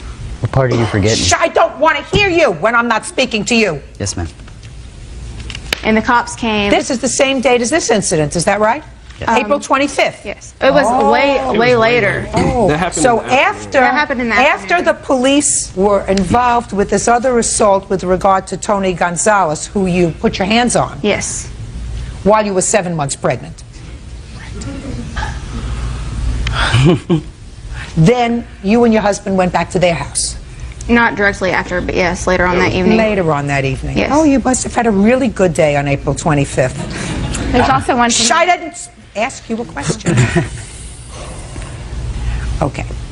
The gas station attendant in this incident, Brandy, says, and she doesn't know you, and she doesn't know the victim. This independent witness says that she observed you being the instigator in the incident and stated that she saw you cursing and slapping Mr. Gonzalez. I never slapped. I pushed him back, his face out of mine, yes. You told the police that you pushed him in the face. Yes. That's not a slap. You pushed him in the face. Interesting girl. You're an interesting girl. All right. And then I have this, and the only one I'm interested in is the independent witness who lives in the complex who says that you ran out after the car and you were screaming at him, "Give me my blank money or I'll smash you in the face." That's just from somebody who didn't even want to be involved. If you read Who's the listening out paragraph the window. above it, please read the paragraph above it where it's a witness that has no relation to anybody who said that she was walking to her car in the parking lot when she saw suspect 1 hit complainant. Oh, I believe that he hit you. Confiscated vehicle. I believe that he hit you. Yes. I believe that he hit you. I believe it's your fault. When you look for trouble, you're going to find it. I wasn't looking for trouble. Oh, I went going over to there talk. at 10:30 at night to a home where there are 2 toddler children is looking for trouble. Earlier that day, you had been in another altercation with them. So you and your wife were having a very bad day, period. Period. And if there was an altercation at his front door and he was trying to leave, which he was, to get away from the police, to get away from you, but he was trying to get away because you say he ran to his car and I followed him. And you told me that you went there just for the purpose of getting his license plate. That's what you swore to about 15 minutes ago. But that's not true because you've known him for a very long time. He's not going to disappear. He's got a wife and 2 children. So your counterclaim is dismissed. If you got injured that day in his car, too bad. And if she got a bellyache in the car because she was there, because he hit her, that's her problem. She and her 7-month fetus should have been home in bed at 10:30 at night. Now, let's get to you. Yes, ma'am. Yes, ma'am. Your car was damaged? Yes. How much? We have the receipt right here. 180 for the windshield, and then it was $462 to get out of impound. Okay. I believe that they're responsible for that. I believe that but for the fact that they came to your house at 10:30 at night looking for trouble, this whole unfortunate incident wouldn't have happened. Judgment for the plaintiff in the amount of $642. That's all. Yeah, this is case number 199 on the calendar in the matter of Stevenson versus Conti. Parties have been sworn in, Judge. You may be seated. Gentlemen, have seats, please. Miss Stevenson, this is your son. Your son's name is Joseph? Yes. Miss Conti, this is your son, and his name is Joey. Yes, Your Honor. And your son, Joey, along with several friends, these 2 people among them? They were there with us. They egged Mrs. Stevenson's house and car. Ms. Stevenson says that in addition to doing damage to her home and her car, when you were advised about it, you said that you would take care of whatever damage was caused by your son and his friends, and then didn't do it. So she's suing you for the cost of cleaning up the house and car. Is that right? 3 cars. 3 cars. And a garage. And I assume you have photographs of the damage? Yes, I do, and I also have a videotape, too, that shows everything. Of what? Of the defendant and his friends egging the house. Can I see the tape Sure you before can. we even start? You know, picture's worth 1,000 words. Let's take a look. Mr. Conti, young Mr. Conti over here, he doesn't deny that he was there. No. And even threw an egg or 2. Is that right, Mr. Conti? Yes, Your Honor, I threw 1, but it hit my own car. Actually. Well, that was... It was so long ago, I just know it didn't hit anything. Joey, say nothing else. Yes, Your Honor. Okay. It's on 3 times. That's the first car. This is the second one. It does a repeat and then it has highlights.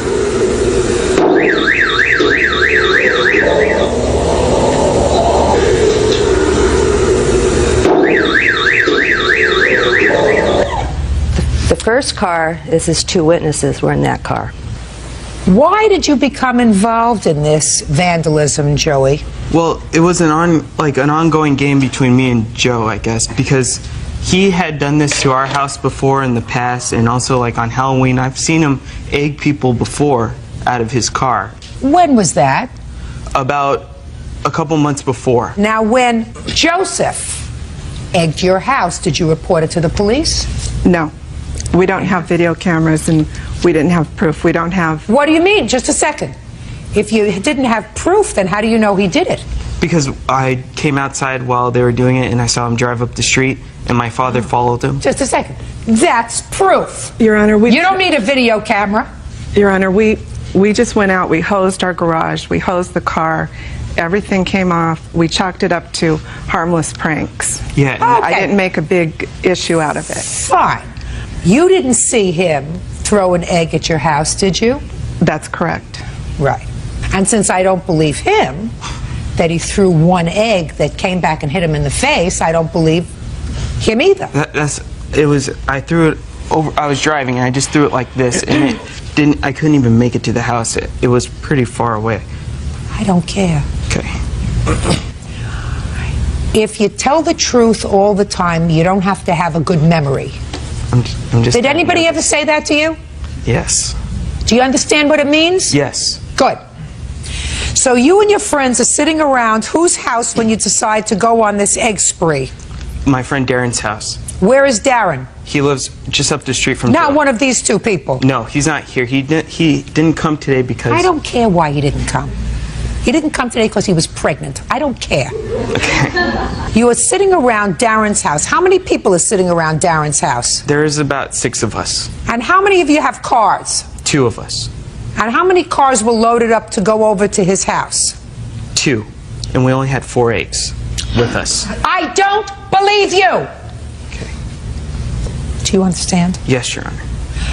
You have photographs of the house? I have it of the cars in the garage. I'll take a look at those. And I have estimates. No, I just want to look at the photographs. Your Honor, I'm not interested to hear what they have to say yet.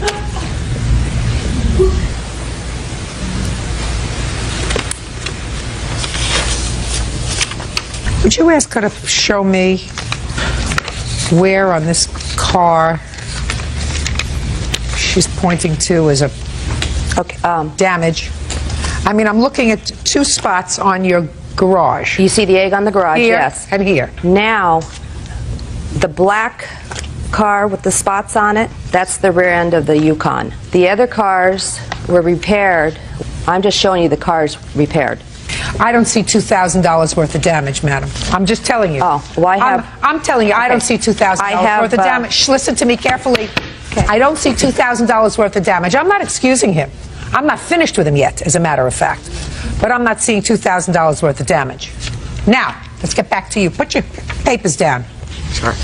What you are complaining about, and I assume your mother is complaining about, is why you are being singled out to pay for this damage rather than going after all of the other boys. Exactly. Is that right? Yes, Your Honor. Well, I'm going to explain that to you. Okay. When you commit a crime, you're not entitled to be treated like everybody else who commits the same crime. Let me give you an example. I'm going to go back into my history. And Officer Petrie Hawkins Bird here is going to affirm what I've said because I know he's a truthful person. When I was a judge in the family court and I would get teenagers who committed crimes, much more serious ones than this, although this is annoying. And very often, there would be a group of boys who would commit a robbery. And because of the way the law is written, sometimes the cases were assigned to a different judge. One judge would try one of the boys, another judge would try the second boy, another judge would try the first boy. And every time one of the boys got me, they would say, "That's not fair! I want somebody else! I want his judge!" Understand. And I would say, "You got the luck of the draw. You got me. It doesn't have to be equal. Everybody's equal in the eyes of the law. But that doesn't mean that you have to be treated equally." Judge Judy continues in a moment. She is very, very Sue happy. Maybe she came after you because you did something wrong. Yeah, and we did do something. Sorry. And later today, Her father didn't approve of you. Yeah. Like what? Got arrested. For what? Selling weed. Selling weed? Yeah. You mean selling drugs? That's right. real cases, real people. Judge Judy. Deneen Stevenson says 18-year-old Joey Cotti egged her house and car. Joey says he wasn't the only one. She picked you. Okay. And she picked you maybe because she doesn't like the color of your eyes. Quiet. I'm making a point here. She picked you. She says, I don't want to have to go out and hunt down his mother and his mother and his mother and go to court 4 different times. I want you to pay for all the damage that was caused to my house. I think one of the reasons she picked me, Your Honor, is because she is very, very Sue happy. And we have evidence of her and her past, even from her own family members, that have moved away just to get away from her. And she's been involved with some of the other kids before, so I think she came after me because I don't really know her. Maybe she came after you because you did something wrong. Yeah, and we did do something. Sorry, we did do something wrong, and What difference is it? We admit it. What do you want? Your Honor, he admitted it from the very start when the police called him. Then why did you go and get this whole list of other people she sued? Because the damage does not warrant I don't care about that, sir. I don't care if she sued everybody from A to M in the phone book. Do you understand? That's her prerogative. And she wouldn't have sued you if you didn't do something wrong. Yes, sir. You want to be treated like these boys. According to you, she accepted their apology and they... No. Oh, just a second. According to you, and I'm going to read what you said in your answer. She said... Your Honor, she asked... I'm speaking. She even knows the driver of the second car whose apologies she accepted. His parents came to my house. Just a second. Okay. Do I look like I need your help? No. She can accept everybody's apology but yours. Maybe she doesn't like people with hazel eyes. We tried to apologize, Your Honor, and she said my mom went to go apologize, and we got the whole team ready to go apologize, and I was ready, and I wrote a letter and everything to go apologize to her. And the day we were going to go apologize, my mother called her and she said, "Oh, that won't be necessary. We're going to sue you now." So this is what happened. Just a second. How much after this incident were you going to apologize? Oh, within the week. Within the week. Just a second. What about the next day? Your Honor, I didn't I'm find... speaking. Not you. Him. Why didn't you go the next day? Because we just didn't. What do you mean, because you just didn't? We had to get everyone together. What do you mean, because you just didn't? Because I wanted to get everybody together. Because I was basically the only one that admitted to doing this. Just a minute. When did you contact the police? The very day, that same day. When did the police contact you? A couple weeks after. Not before? No. Did you tell him that you had contacted the police? Yes, I confronted him in school. When? Like, after I realized it was his car when we watched the tape at night, so the following school day. Step up here. You're Joseph. Yes. You told him the following day that you had contacted the police, or the following school day? Yes, the following school day. And then you just wanted to get everybody together before you went to apologize. Is that what I'm hearing? Yes. But he had already told you that he had contacted the police. Yes. Right. You get it. And we got that day. I got everybody together, and we were my mom called, and we were ready to go apologize. And she Would you have been yes. ready to go over and apologize if they hadn't called the police? Yes. I would have apologized. What catharsis did you have between the time that you egged his property and the time that you were prepared to apologize? After he came up to me at school. And told you that the police had been called. He didn't tell me the police had been called that. No, he didn't tell me the police had been called. What did he say? He just said he came up to me with a bunch of his friends, like they were trying to, they came up to me like aggressively, and they were like, "Well, did you do this?" And I'm like, "Yes." And then that's all. They never said the police had been called. They just walked away after that. Well, why would you want to apologize after that, Joey? Because they were so angry about it. You owe for the damage to their property. It's not $2,000. Get over it. It's not going to happen. Do I make myself clear? I have my estimates right here. I for don't the care. cars You that can were take the repaired. estimates and wallpaper with them. I see what your pictures show. No, those after. Then that is your problem. I already told you that you can take the estimates and you can wallpaper your bathroom with them. I've looked at the photographs and I don't see $2,000 worth of damage. You're not going to retire on this incident. It's ridiculous because you're a smart lady. I don't need to retire on it. I'm speaking. What he did was bad enough. When you exaggerate it and don't tell the truth, you're no better off than he is. I'm not exaggerating. You are exaggerating, madam, because anybody who calls the police because they have $2,000 worth of damage to their house and they call the police the same day, take pictures. They take pictures if they intend to pursue it, because if the police came, I'm speaking. Okay. And if the police came and took pictures, then you would have them. And if the police didn't take pictures, then you make sure that you have them in order to preserve whatever rights you want to have in a lawsuit. Judgment for the plaintiff in the amount of $300. That's all. Parties are excused. You may step out. My son is never out on Halloween because we're home as a family handing out candy. I guess it's over now since they take things very, very serious. Oh, through the school year, she was a troublemaking mom. I had offered Mrs. Stevenson $500 to just forget the whole thing because she made my life a living hell. Why am I upset? Because they're liars. She refused it. She said she couldn't accept that. So I just told her, do what you have to do then. The kids did the damage. They don't have to pay for it. But there'll be another time. And now the next case. All parties in the matter of Forzetting versus Hannah. Step forward. Construction worker Tony Forzetting is suing his son's ex-girlfriend, 18-year-old food server Nikki Hanna, for unpaid rent and utility bills. Tony says when Nikki's father kicked her out, he let her move in. Is this your son? Yes, ma'am. Is this the one who was in jail? Yes, ma'am. Mr. Forzetting, this young lady was this young man's girlfriend. Yes, ma'am.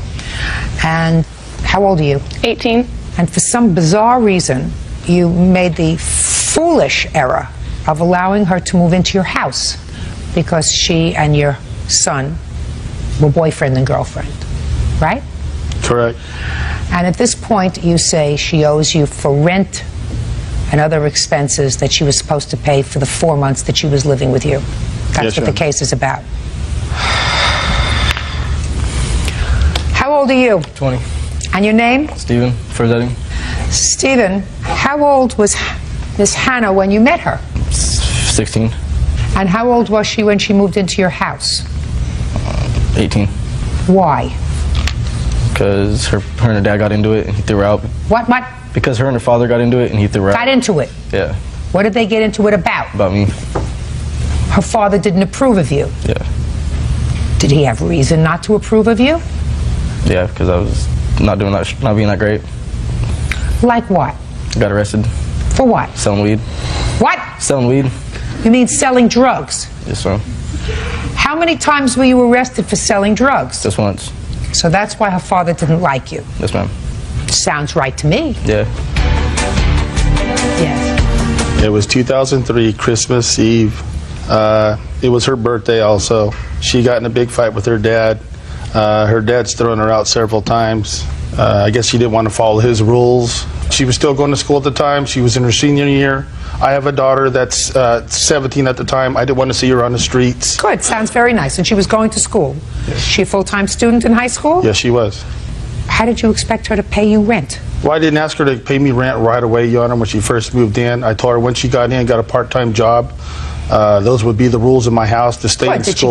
did she get a part-time job? She did, yeah. When? 2 weeks down the road. I would say within a month and a half. So sometime in February? Yes, Your Honor. So in February, did you ask her for any money? I said, Nikki, you got a job. We had an agreement when you moved in. I'm not pressuring you. She indicated to me that she wasn't making that much. I said, that's fine. It's only a part-time job.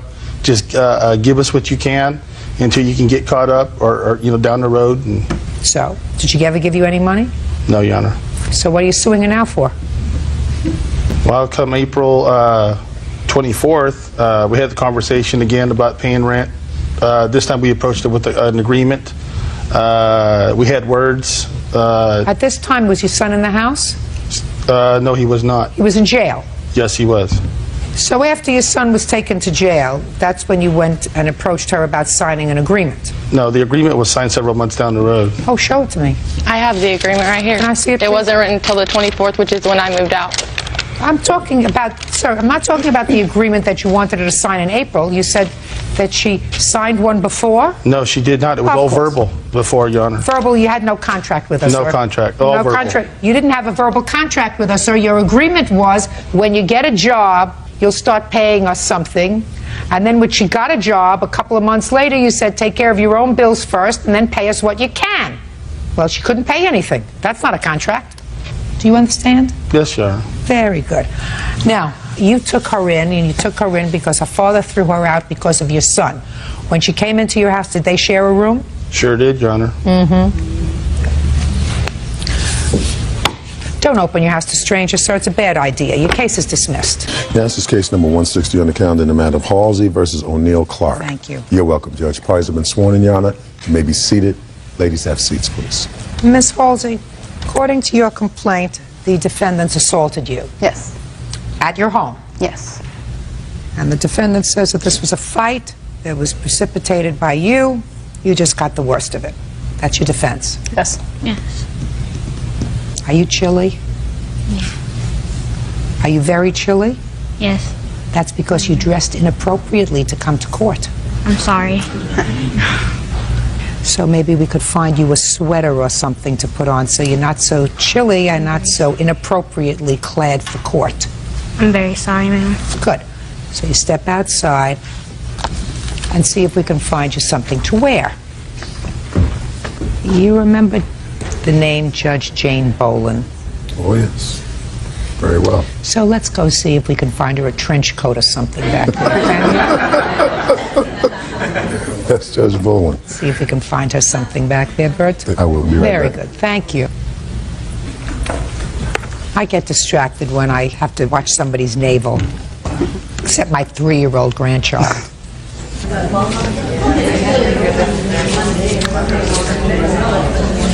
Okay.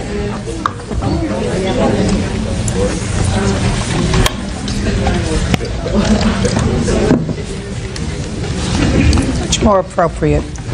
Who's Darcy? I am. Good. You're Jessica? Yes. Miss Halsey, I want you to tell me when this assault took place. On Friday, January 16th, 2004. It all started at my job. They came in and started harassing me. The same day? Yes. How do you know these two girls? I was good friends with Darcy for a while, and Jessica went to my school last year. Now she's dating my ex-boyfriend. Jessica's dating your ex-boyfriend? Yes. What happened earlier in the day on the 16th? I was working, and my cousin Angelica, she came in to visit me at work, and about, I'd say 15 minutes later, they came in with my ex-boyfriend.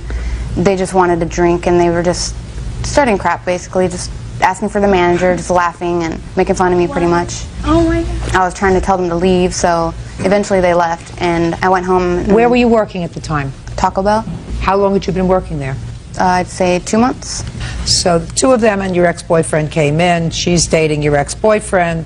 So when you got home, you were really upset. What did you do? I called his mother and told her to have him not bother me anymore, because I hadn't talked to him or these two girls for about 4 months before all this happened. We just stopped being friends. They said they didn't like me, and I just moved on, and basically they came into my work out of nowhere. Okay, so you called ex-boyfriend's mother and said, please let him leave you alone. Yes. What's the next thing that happened? I was home for a while, and then I get a phone call from Jessica, just being really immature, saying that they wanted to come over and beat me up, and I didn't understand why, because we hadn't talked in a long time. And What did she exactly say to you, if you remember? She kept calling me a, and I was like, okay, if I am, that's no reason to come and beat me up. So. Well, what did she say about beating you up? She just kept saying, you're going down, basically. She's like, we're coming over, we're gonna beat you up. Did she say anything about the phone call that you had placed to the ex-boyfriend's mother? No, Yes she or didn't. no? She handed No. the phone to him. To the ex-boyfriend? Yes, and he kept saying, never call my house, never call any of my friends ever again. Okay, so they were together. 3 of them were together. Yes. All right, what's the next thing that happened? They call me telling me they want to meet me at the store across the street from my house, because I kept telling them not to come to my home. And they called me from What time was this? I'd say around 9 o'clock. What time was the first telephone call to your house? Between 8:30 and 8:45. And then they called back at 9 o'clock? Yeah. Who did you speak to when they called back at 9 o'clock? Darcy. What did she say to you? She said for me not to be such a coward and to show up at Albertsons, that they were going to beat me up. And I was like, whatever, basically just get them off the phone. So then they hung up on me, and about 5 minutes later, they called me from Albertsons, the store across the street from my house, and they said they were there waiting for me, and I was like, I'm not going, I'm not showing up, I don't know what you were thinking. And they hung up before I could even say anything else. And next thing I know, I hear them squealing up my driveway. It was like, by that time it was around 9:15, 9:30. Now, do you live in a private house, or? They're condominiums, and they have a gated front door to all of our little complex. But at the time, the lock was broken on the gate. In the apartment complex where you live, is there a restaurant? No.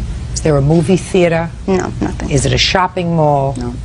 So there was no other reason for them to be there but to see either you or someone else at the complex? Yeah. Okay. Do you know anyone else who lives in her apartment complex? Just them, the Halseys. Do you know anyone else who lives in the apartment complex? No, just them. So it's a fair statement that the two of you drove there in order to see her. She called us up there. That's not what I asked you. It's a fair statement that you drove to her house to see her, right? After she called me, yes, and told me to come up there. I never invited them to my home. Just a second. I'm going to say it one more time. It's a fair statement that you drove to her house to see her. Yes. Who was driving? I am. I have my own truck. How wonderful for you. Yeah. What happened when they got there?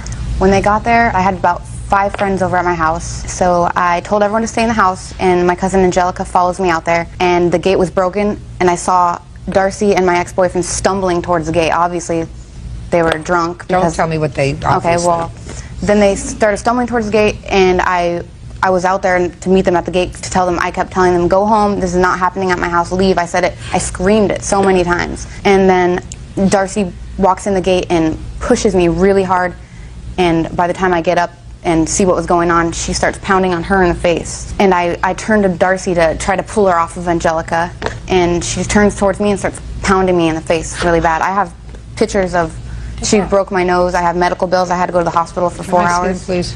Yes. You have a police report? We did make one, but we couldn't. Our original case was filed at the Vista Courthouse, and we couldn't get it to come here. Has anyone from the police department spoken to you? They called us like a couple months after all this happened. He called and said he'd get back to us later. And he never did. Didn't. Must have lots of fights there. How old are you? I'm 18. How old are you? 18. I want to explain several things to you before we go any further. It is possible that the police will file charges against you for assault. Did you sign a complaint? Oh yeah, I pressed charges. Who are you? I'm her mother. That's my mom. Could you step up here for a second? Yes. Miss Halsey? Yes, ma'am. Miss Halsey, I don't want to proceed with this case. I mean, clearly I don't want to place these 2 women in jeopardy by having them testify if they're going to have a criminal proceeding brought against them. Do you intend to pursue this matter criminally? I wanted to. If that's the case, then I'm not going to proceed with this case. If you're prepared to let this matter be resolved civilly, I'm prepared to do that. Do you understand? I understand, yes. Well, you have to tell me what you want to do. You want to confer with your daughter? Actually, we really need the medical bills covered. We would really like this just to be settled and done and over with. So is what you're telling me that you do not intend to pursue the assault charge based upon the events of the 16th of January? If it means that we can't go through with this, then we won't. All right. Now, you have to understand that the police are not necessarily bound by their statement that they don't wish to press charges. And the police could still arrest you. You understand that? Okay. And that any testimony that you give here today could be used at a trial against you. Do you understand that? Yes. Now, do you want to proceed with this today? Yeah, we'll go on. Judge Judy continues in a moment. Are you not following what I'm saying? You're 18 years old. Did you graduate from high school? Not yet. I'm still in school, actually. Well, I would suggest that you stay in school for a little longer. Real cases, real people. Judge Judy. Amy Halsey says her former friends Darcy O'Neill and Jessica Clark came to her home and attacked her. Amy says they broke her nose and gave her a concussion. Okay. You can continue. She started hitting me, and then I fell to the ground. She was kicking me in the ribs, pounding my head into That's Darcy. Yes, Darcy was pounding my head into the wall by holding my hair. And then I got my footing, and I noticed she started to pound on Angelica's face again, and she was hitting her really hard, so I tried pulling her off again, and my ex-boyfriend was holding me back, and while Darcy was hitting me, he was holding her back from helping. And then I see Jessica walking in towards the gate, so I shoved her towards the truck so she'd get back in, because she was also stumbling. So I'm like, you need to stay out of this. This has nothing to do with you. So she didn't get back in the truck. She just started pounding on the side of my head, and she tripped me, and I fell into a bush, and I got up and just started running. I just ran all the way around my complex to my back door, and I was screaming for someone to call 911, and by the time I got back into my house, Angelica had ran inside and started calling the cops. Did you see either of the 2 of them after you ran back into the house? Well, I had stopped when I was about to turn the corner, and I saw Jessica just laughing and turning around, walking back to the truck. All right, Darcy, why don't you tell me your version of the events of the 16th? Okay, on January 16th, we were on our way over to our friend's house, and we stopped to get something to drink. Amy was behind the counter when we got in there, and she was talking to Shane about getting some of her personal items back from him. He told her to leave him alone, whatever. We started walking out the door, She went back to her behind the counter, yelled some words at her pretty much. Thank you. Thank you. And then we left there. A little while later, we got phone calls from her and her friends harassing us. That's not true. I never called. I don't want you to speak. Darcy, before you go any further, are you going to try to tell me that neither you, Jessica, or the ex-boyfriend knew that she worked at that Taco Bell? We knew she worked there. That's all. Just a second. That's all I wanted to know. So you knew she worked there. Yes. Keep going. After that, we got phone calls throughout the day, them harassing us, telling them that they wanted us to come, you know. Who's them? Her and her friends from Wisconsin, all of them. They were yelling on our phones, death threats, them harassing us on the phone. Not true. Shh. Did you hear what I said? Jessica, after the incident at Taco Bell, where did you go? We went to our friend's house that lives... Who was there? Me, myself, Darcy, my boyfriend, and my friend that we went to the house. Your boyfriend's name is Shane, is that right? Yes, ma'am. When did Shane's mother tell him that this young lady had called the house? I have no idea. I had no... When did Shane tell you? He didn't tell me. It's not my business. I didn't know. You didn't know what? I didn't know that she had called his mom. I really didn't even... Did you see his mother after this incident? No. You've never seen his mother after this incident? I've seen her after this incident. That's what I wanted to know. You've seen his mother after the incident, is that right? Months after. Don't play with me. Well, yes. Don't listen to me. Don't play with me. Because it's very easy. I can call her on the phone. Do you understand? It's fine. I have... When you saw his mother afterwards, did she tell you that Amy had called her on the 16th? No, she did not. Did she ever tell you that Amy had called her on the 16th? No, she did not. Did your boyfriend, Shane, ever tell you that Amy had called her on the 16th? No, he did not. And you spoke to his mother, is that Yes. right? Oh, okay. Give me his mother's name and phone number. Linda is her name. I don't know her last name or her phone number. I don't call her. It's What's my her phone- boyfriend. what's I don't her have phone any. number? It's in my cell phone. Oh, I don't have my purse. Her last name is... You have her cell phone number? Yes, but it's in my purse. Go get it.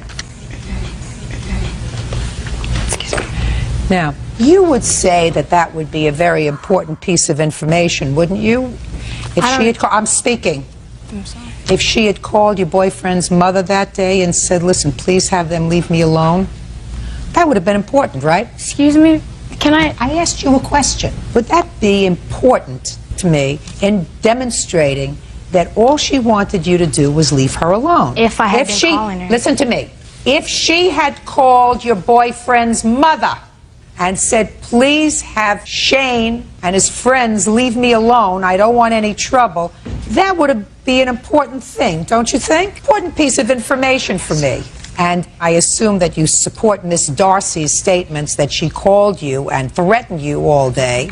So it would be important if, after you were where you knew she worked, if she picked up the phone and called your boyfriend's mother and said, please have them leave me alone. I mean, are you not following what I'm saying? You're 18 years old. Did you graduate from high school? Not yet. I'm still in school, actually. Well, I would suggest that you stay in school for a little longer.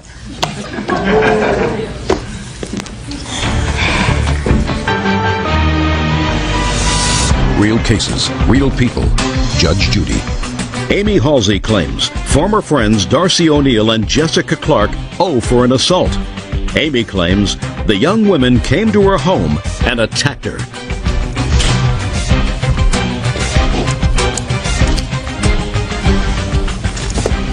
Let me tell you about liars.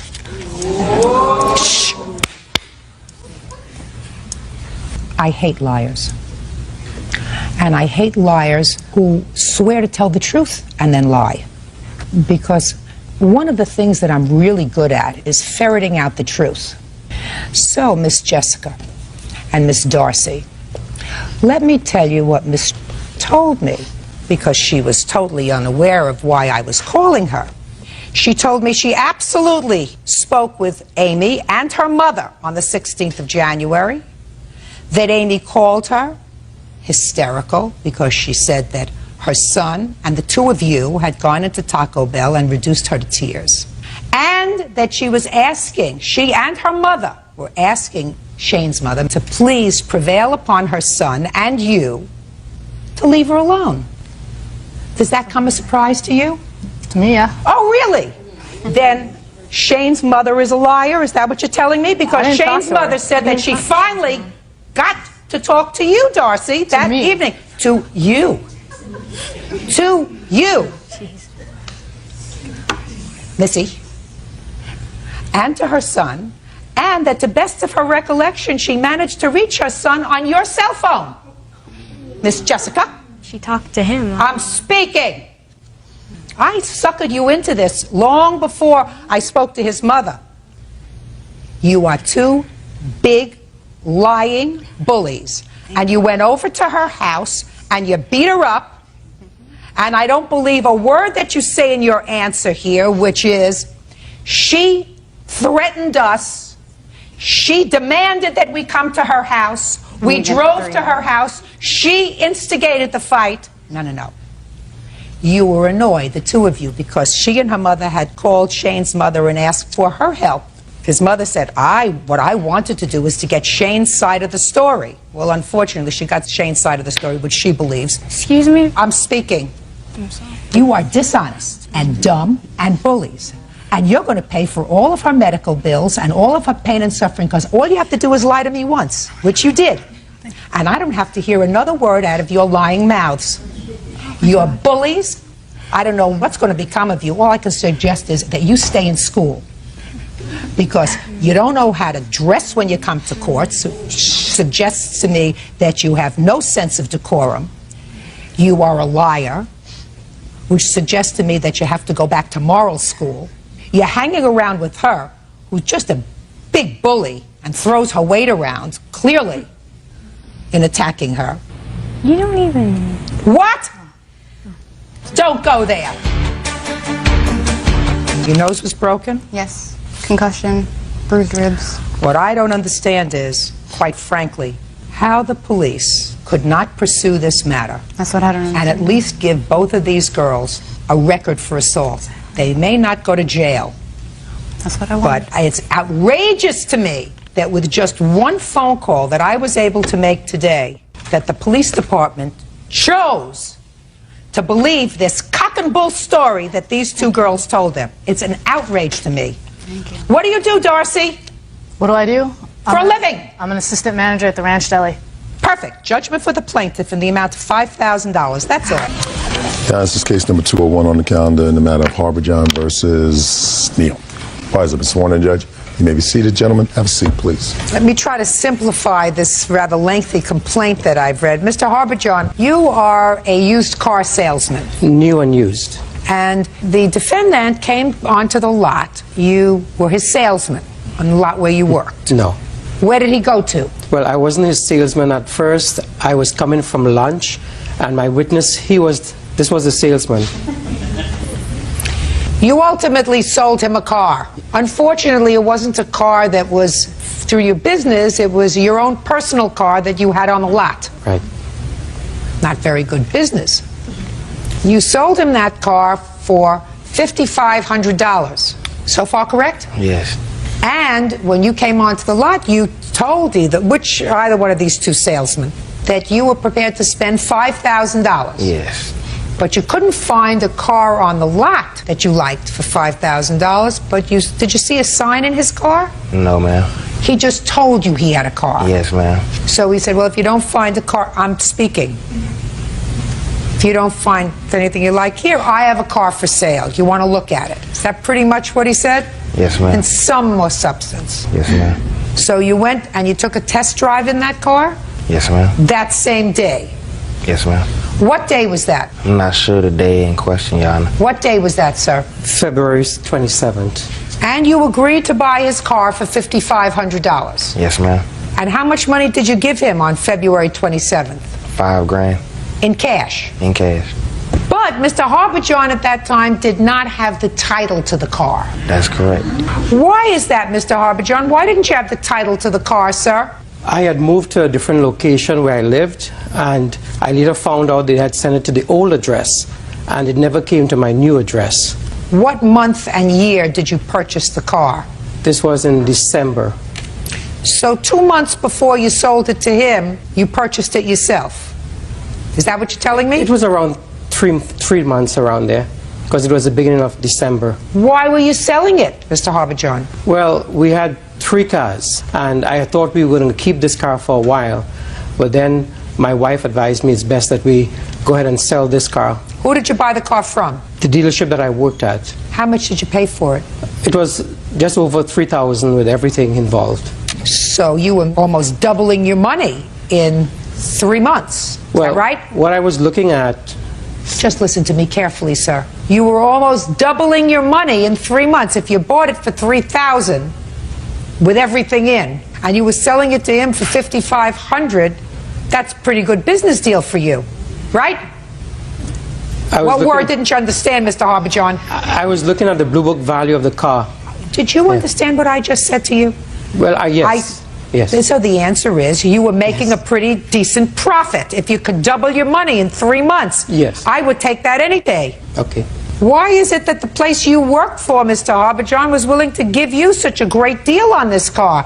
If the Blue Book value that you sold him the car for was $5,500, how come they sold it to you for under $3,000? Because I worked there. And because you're a trusted employee. After I worked for... I'm speaking. Sorry. Because you're a trusted employee, right? Right. So you repaid their kindness by a couple of months later, instead of selling this gentleman a car off the lot where you worked, you sold him your own private car. And you didn't have the title to the car. So you told Mr. Neal that you would get him the title when, Mr. Neal? In the next few business working days, and he said that he would sign it over to me when I gave him the remaining $500. And you accepted that? Yes. And you took the car? Yes. When did you get the title? It was about 2 weeks later, it seemed like. And we met at the DMV. He kept asking me, well, do you have the 500? Do you have the 500? And I said, I don't have the 500. You mean before you got the title? Yes. So I told him, I said, well, since I don't have the 500, and you keep calling me, hassling me about the money, go ahead and give me my $5 grand back. Since you haven't signed the title over, you can have your car back. And he said, no, I don't have the $5 grand. What'd you do with the $5,000? I had bills at home that I needed to take care of. So you spent his $5,000 without giving him, at that time, the title to the car? Yeah. Can I present this? No. I want you to answer my questions. Yes. Sure.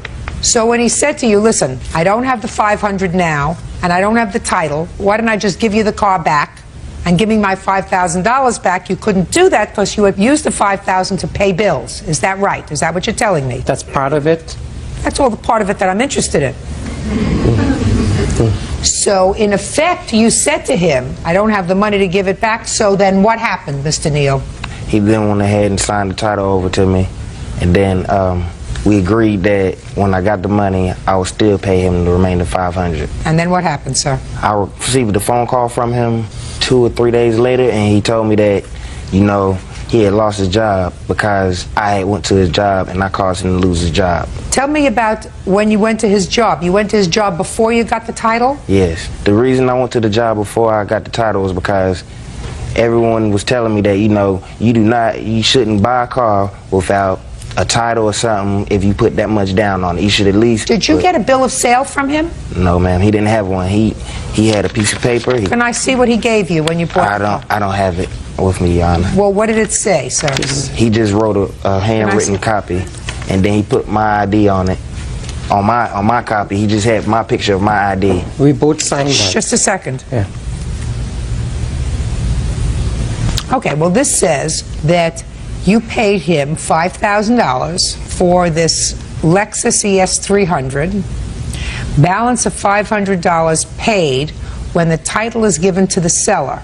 That's you. And then it has the tag number, blank, so that's not filled in, and you signed it and he signed it. Now, you're a car salesman? Yes, ma'am. Up here. Your name? Jeremy Collins. How long have you been a car salesman, Mr. Collins? 4 years. When you sell a car, is one of the things that you identify the car with the year the car was made? Correct. And the model number? Correct. And the make of the car?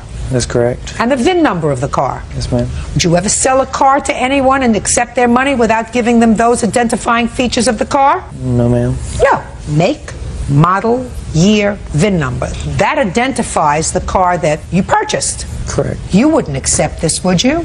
No, ma'am. Your boss wouldn't accept that. Would your boss? No, ma'am. If you ever sold a car with this kind of information, you think you'd lose your job? Yes, ma'am. Right, now you can sit down, Mr. Combs.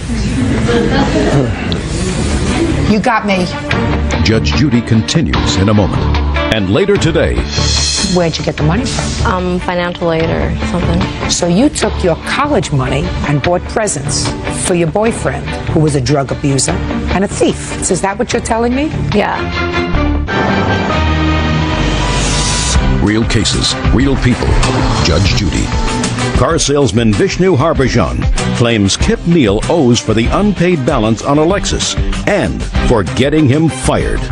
This is what we know about you, Mr. Harbhajan, because what you're suing him for is the $500 that you believe is still owed for the car, and $4,500 because you say he caused you to lose your job. You deserve to lose your job. Yeah, you do.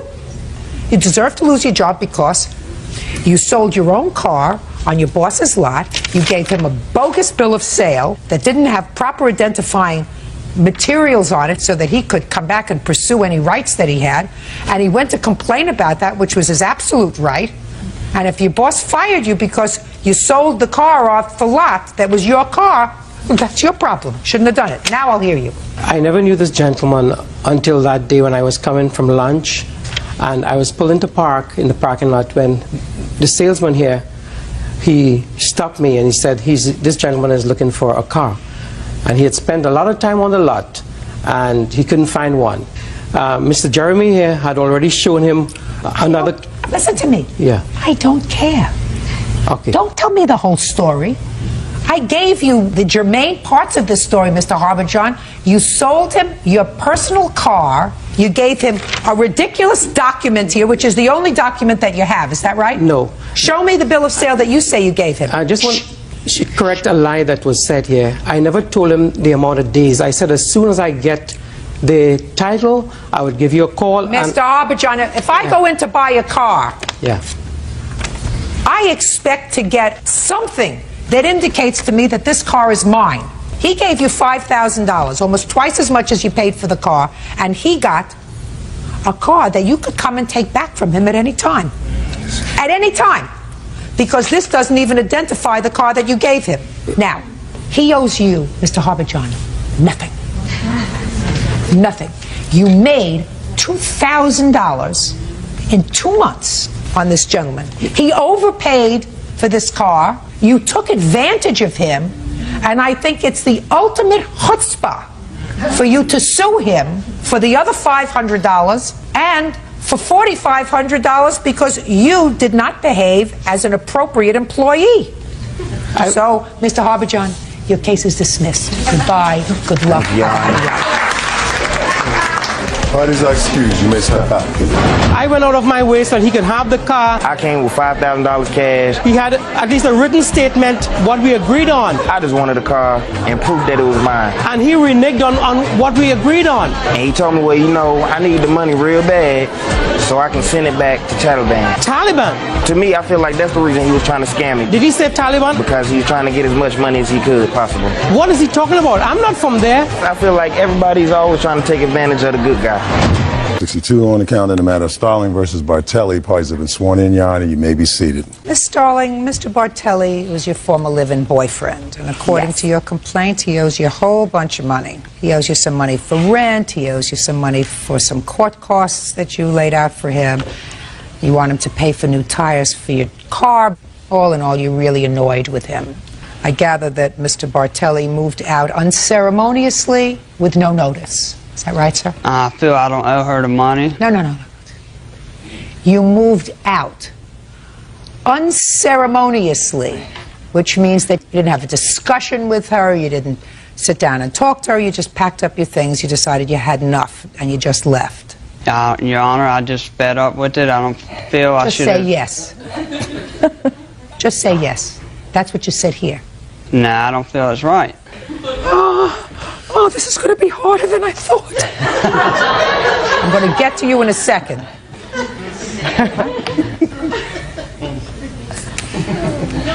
All right, Miss Starling. I have to see if I'm playing now with a level playing field. Here we go, because I haven't asked you a question yet. When did you and Mr. Bartelli move into this apartment that you shared? In October of 2003. Had you lived together before? Yes. And when you moved into this apartment, did you both sign the lease? Yes, we did. Can I have see a copy of that? the lease? I don't think I didn't sign the lease.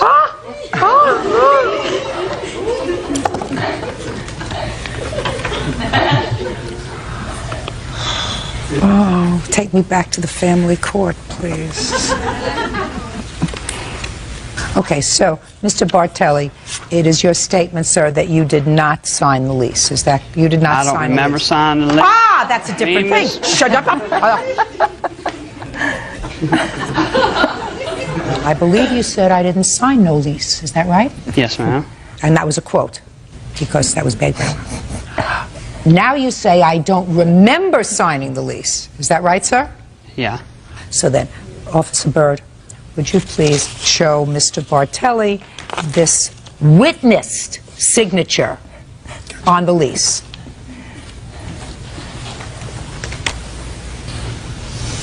It's your signature? Yeah, but I don't remember signing it. Mr. Bartelli? You just don't remember. Mr. Bartelli, that's possible that you don't remember signing it. But that doesn't mean you didn't sign it. See, me and Miss Starling were together, and she sent roses and flowers to my office trying to get us back together. Then whenever I didn't reply to that, she took and sent me court papers. Miss Starling, I don't want to hear from you. I want him. He's dying to say this. So you know what my sense is? If I let him say this maybe once, maybe he'll get it out of his system so that when I ask him questions, he'll give me a relevant answer. All right? So, Mr. Bartelli, go to it. Excuse me? All I said to you was, sir, the fact that you don't remember signing it is belied by the fact that you did actually sign it in front of a witness. And you started to tell me about flowers and candy that she sent you. And I didn't see how those two things were connected in any way. Well, me and Miss Starling used to drink, and we quit drinking. We moved to Orlando, and she had lost her job, and her son moved in with us. So I feel I don't owe the money because I had to pay that money. And then she started drinking. That's why I left. And then when I left, she started sending flowers and stuff to my job, and then I didn't comply to that, and she sent me court papers. Now he got it all out of his system, right? That's your whole story, and you're sticking to it, I feel right? I don't owe the money. That's your story, and you're sticking to it. Good. Now we have to go do this my way, which is collect information, right? And then I have to make a ruling on her lawsuit. Do you understand, Mr. Bartelli? What kind of work do you do, sir? I do carpentry work. Okay. Which I assume you understand very well. Good. This is what I understand. I understand evidence. Is that clear? Yes, ma'am. Okay, so you signed a lease on the apartment in October of 2003. And when did he move out? April 3rd, 2004. Now, you moved out, sir, because according to what you said in your mentally prepared statement, she started to drink again, you didn't want to live with her anymore. Yeah. So you want to tell me whether you discussed moving out, or you didn't discuss moving out, or you just packed your bags one day and left? I just packed my bag and left. If you just packed your bags one day and left, sir, you are still responsible, at least partially, on this lease. You signed a lease obligating yourself to pay half the rent for a period of time. Do you understand that? Now, why do you think that you shouldn't be held responsible for at least paying the rent until such time as she can secure someone else that she wants to live with, if that's at all possible? Well, I feel I didn't ask her for money whenever she had lost her job and her son had moved in with us, and I didn't ask for money back for that. So why should I have to pay that? How much rent? were you supposed to pay in rent, Mr. Bartelli? The rent's $1,000 a month. So your half was $500? And how did you expect her to cover the other $500 a month for the remainder of the lease? Yeah, but see, I didn't ask her for money for the electric and food and stuff like that. I paid her. Okay. All right. Now, you also claim that you helped him out when he was arrested a while ago by giving him $500 to pay for some bad checks that he had written. And Mr. Bartelli, you don't deny that you had gotten yourself into some criminal trouble. No, I don't deny, but see, all of our money was in together. No. She might Listen have to me. paid that, but I paid this. Listen! Judge Judy continues in a moment. So is what you're telling me after you wrote this series of bad checks, you decided to open up a joint checking account with you? No way. No, just to say. Right, no way. And later today, I reached back and pulled the chair up so I could sit down. He had pulled that chair, and I fell down. And I yelled, "Philip, why did you move that chair?" He laughed. real cases, real people. Judge Judy. Diane Starling says ex-boyfriend Frank Bartelli owes for unpaid rent and a loan for tires. Frank says he and Diane shared their money. Let me remind you what you said, sir, in your answer. You said, I don't deny that she gave me the money for these bad checks. Yeah. How did you pay her back for the jail bail money? Well, she had borrowed the money from her brother. And like I said, we worked and all of her money was in one bank account. So she might have took the money out to pay that, but we took my money out to pay other bills. So all of her money was in the same account. But you said that she borrowed that $500 from her brother. Yeah, she paid her brother. So if she borrowed that $500 from her brother, did you pay her brother back the $500? Yeah, she sent checks to her brother. She sent her checks to her brother for the $500. Mm-hmm. And the $500 was coming out of a bank account that you both pooled your money for household expenses. Is that right? Mm-hmm. Is that right? No, everything. What's everything? All of her money was in the same account. My whole check gets deposited and her did too. Well, was this bad check money an expense that you anticipated? No, this is all of her money was in the same account. Try to listen to what I'm saying, Mr. Bartelli. When you wrote the bad checks, did you know you were going to have to pay him back? Yes. So why did you write them? At the time, I didn't have no money, didn't have a choice. So it was always your intention to pay back the money for the bad checks, is that right? Mm-hmm. In what year did you write the bad checks? 2002. And when did they finally catch up with you? 2003. On what checking account did you write the bad checks? That was out of my checking account. Why didn't you use your joint account that you had with her? Because we didn't have that account at that time. So is what you're telling me after you wrote this series of bad checks, you decided to open up a joint checking account with you? No way. No, just to save. I just got a savings. I just got a saving account. She got a So you checking didn't have a joint checking account? No. No. Please. All right. Now let's get to the tires. He used your truck, and after he left, you found the tires needed to be replaced. They were bald. They were bald. With wires Well, showing that's this your much. fault. Listen, Diane, darling, you let him use the truck, right? Right. I didn't How notice long- they were so bad. Listen to me. Well, you should have noticed. Mr. Bartelli, I know that you don't feel as if you owe Miss Starling any money, but you do. You can't just decide that you are fed up and pack up your bags and move out, because that's immature and it's irresponsible and it's sticking someone else with a big obligation that they didn't anticipate paying by themselves. Do you understand? Yes, ma'am. So you owe her $2,500 for the rent. She also helped you out by borrowing money from her brother, and you didn't pay her back. Despite all your speeches, you didn't pay her back. So I'm entering a judgment in the plaintiff's favor in the amount of $3,000. Do the right thing, Mr. Bartelli, that's all. Party's Thank over. you. You may step out.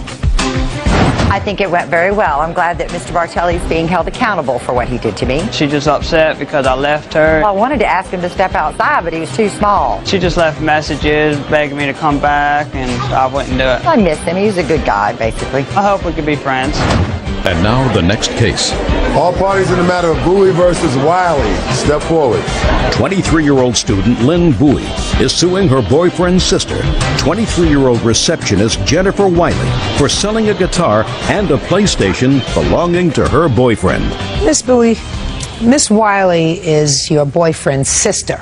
Is that right? Yes, that's correct. This is the boyfriend. Yes. It's really interesting, Bird. I want you to try to follow this. This young man, whose name is Frederick Wiley. Frederick, last year had a bit of a drug problem, smoking a lot of marijuana. And in order to get the money to buy this marijuana, he used to steal from his sister. He used to go into her purse, you know, take money, take her stuff and sell it, right? Yes. And when she would complain that he was taking money that she needed because she's a working gal, he'd laugh at her because he's an idiot. Not to mention he was on high on marijuana. Well, that alone makes him an idiot. Miss Bowie used to buy him presents. PlayStations, guitars, for his birthday and for Christmas, right? That's correct. And Miss Wiley said to her brother, you steal again from me, I'm going to take your stuff and I'm going to sell it and I'm going to keep the money. Right? Yes. And he did. And she did. Right? Yep. Now comes the interesting part. The interesting part is Frederick over here wouldn't think of suing his sister because he knows that I would annihilate him. That he would get exactly what he deserved. So he puts up his girlfriend, Miss Bowie, who says, she can't sell that stuff. I bought that stuff for you. Got it? Oh, I got it. So Miss Bowie comes up with this novel lawsuit which says, even though I bought him these things as presents for his birthday and for Christmas, I really gave it to him and it's shared property because I bought him the PlayStation so that we were going to use it together. And I bought him, what else did you sell, the PlayStation? The guitar. And the guitar because I used to listen to the guitar. So that too is shared property. You made two mistakes, Miss Bowie. When you give somebody a gift, there are no attachments. If you bought him a PlayStation for his birthday, you may have used it in his house. But if the two of you broke up, the PlayStation was going to stay with him, as was the guitar. Because that's what happens when you give a gift. That was your first mistake. Your second mistake is taking him back. Understand? Do you work? Yes, I do right now. What kind of work do you do? Retail. Were you working when you bought him all these gifts? No, I was not. Where'd you get the money from? Financial aid or something. I was working here and there. So you took your college money and bought him presents? Is that what you're telling me? Yeah. That was your third mistake. Because I want you to figure out what that means. That means that the government was giving you money to go to college, right? The people were giving you money because we were investing in your future. And you were taking that money and buying presents for your boyfriend, who was a drug abuser and a thief. Does that say you're smart? Now, understanding that you did that and you broke up with him for a while, but then Frederick the Irresistible came back into your life. What is it that's irresistible about you, Frederick? I want you to step up here and tell me. Nothing. That's true. Do you work? No. Why are you looking up at the sky? Because I have to think about it. You had to think about whether or not you work? No, I don't have to think about it, ma'am. Do you work? No, I do not. How do you support yourself? Going to school and make sure that I stay happy with myself. Who do you live with? My mother. Are you the only son? The only son, yes, I will be. Am. What? I am. Yes, I am. Your mother favors you? Say no. Does his mother favor you? Yes, very much so. Do you go to school 8 hours a day? 12 units. I don't know about 12 units? Yeah. I could do 12 units standing on one hand. Wow. And so could you. Because I'm sure your mother wouldn't call you the favorite unless you're a real smart guy. So what do you do with the rest of your time, Frederick? Stay at home, listen to music. Play the guitar? Play the guitar. You used to when you had a guitar. Yes. Miss Bowie used her student aid to buy these things for you. Yes, she did. Well, why don't you get a job and pay her back? I'm currently right now looking for a job, so. Where are you looking? All over Orange County. How are you looking for a job, Frederick? I wake up at 9:30, get dressed by 10, 11, I catch the bus and go at least 5 miles on each bus that I can go. Yeah, please. Let me help. Go ahead. Let me help with this. Go ahead, he has a question. Orange County? Orange County. What does everybody in Orange County have? A car and a job. A car, right? Yes. How do they clean that car? Most of them. taking it to the dollar wash and washing it. What would happen if you washed it? They'll laugh at me. Oh. No, I don't know. Probably give me $5 for it. At least $5. Yes. If you multiplied that by 20 people's cars, how much would that be? More than you make now. Yes, it would be. You see where he's going? Do you understand why we've been this couple for a very long time? Can I add something? What? He just currently got fired. He was working with his other sister's boyfriend, and he fired her. He fired him because he was lazy and couldn't wake up. Oh, that I believe. I don't want to get involved with this anymore. Listen, right now he's his mother's mistake. If you choose to make him your mistake, that's your problem. She didn't know you were Penny. Nothing. You made him a present. You made him a gift of these items. She sold them because that's exactly what she said she was going to do if he stole from her again. Actually, he doesn't deny that he stole from her, right? Yes. Right? Right. Good. Goodbye. This is case number 180 on the calendar in the matter of Barillo versus Howard and Howard.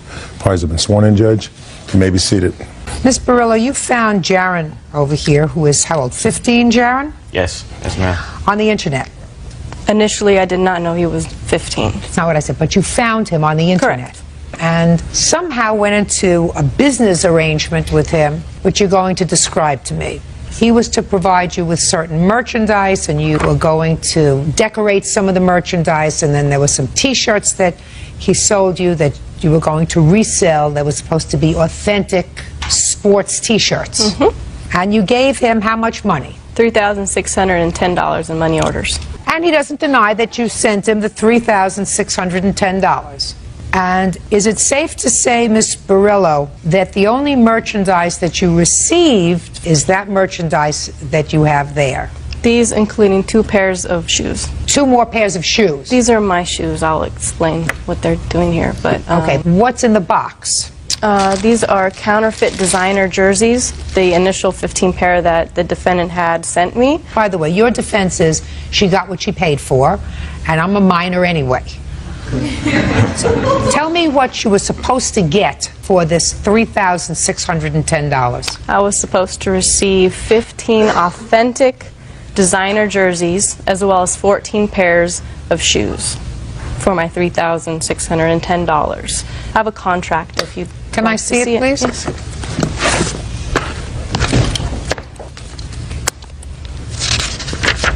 Take notice as well. Did he sign that contract? Yes, as well as about 4 other people that I'm not sure who they are.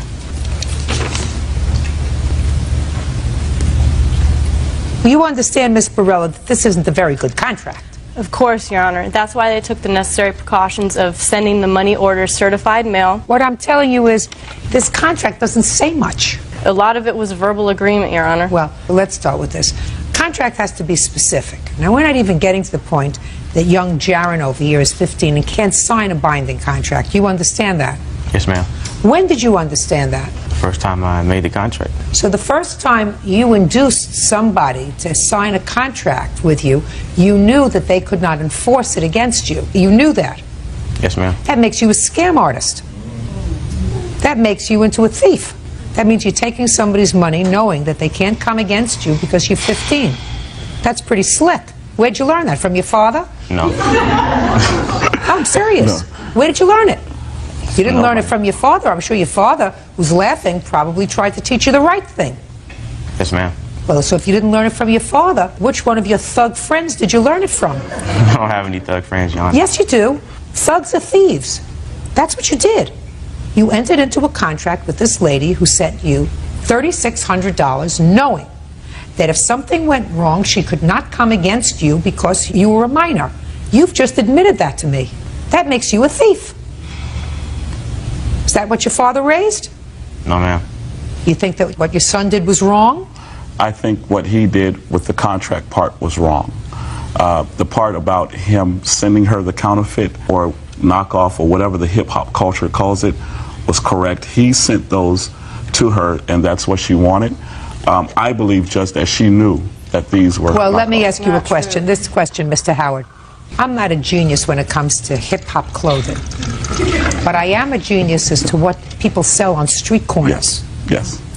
And if I can go and if I can buy a T-shirt for $5 on a street corner that's not authentic, why would I pay $100 for it if it was a fake? If I could buy a good fake for $5, why would I pay him $100 for a fake?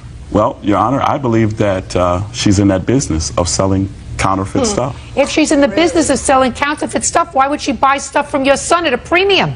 That I don't know. He's 15, well, it doesn't make sense. He's 15 years old. Listen to me, Mr. Howard. He's a 15-year-old slick. Okay.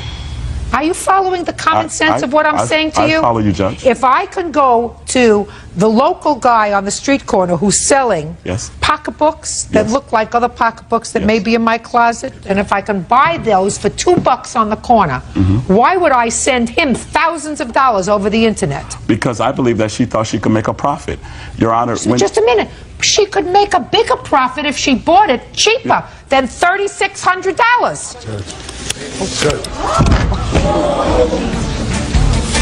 Judge Judy continues in a moment. Real cases, real people. Judge Judy. Jessica Borello says 15-year-old Jaron Howard ripped her off. Jessica says Jaron sold her over $3,000 in counterfeit sports jerseys.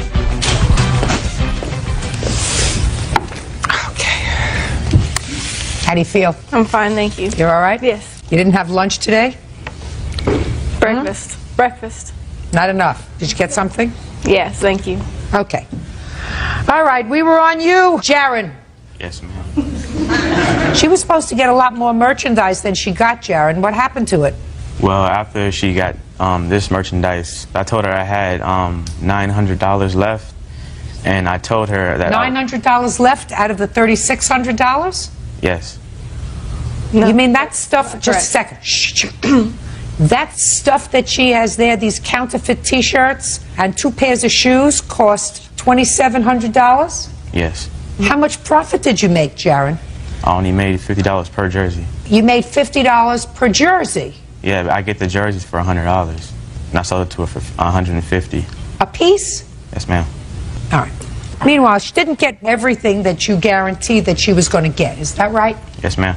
So what you want her to do is you want her to accept partial merchandise, and you'd be prepared to give her back some money. No, the rest of the money was going towards shoes, and the shoes that she wanted, they were $79 a piece. And there was no more shoes in the city, so I could get them, so I was going to send her money back. So did you send her money back? No, I told her I was going to send her money back. She told me she had an emergency and to don't send the money back, and I never heard from her then. Why would I have you not send my money back? All right.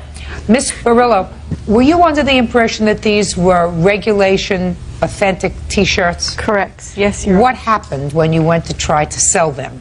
I initially got the jerseys. They looked great. I thought I've never seen an authentic jersey before. So they look great. I went to my local malls. I met a sales representative. I showed him the jerseys. He took 2 samples. He turned out to be a sales representative for this jersey company who was working alongside a private investigator. He was trying to get me to go to jail because he thought I was running the scamming business of selling fraudulent jerseys.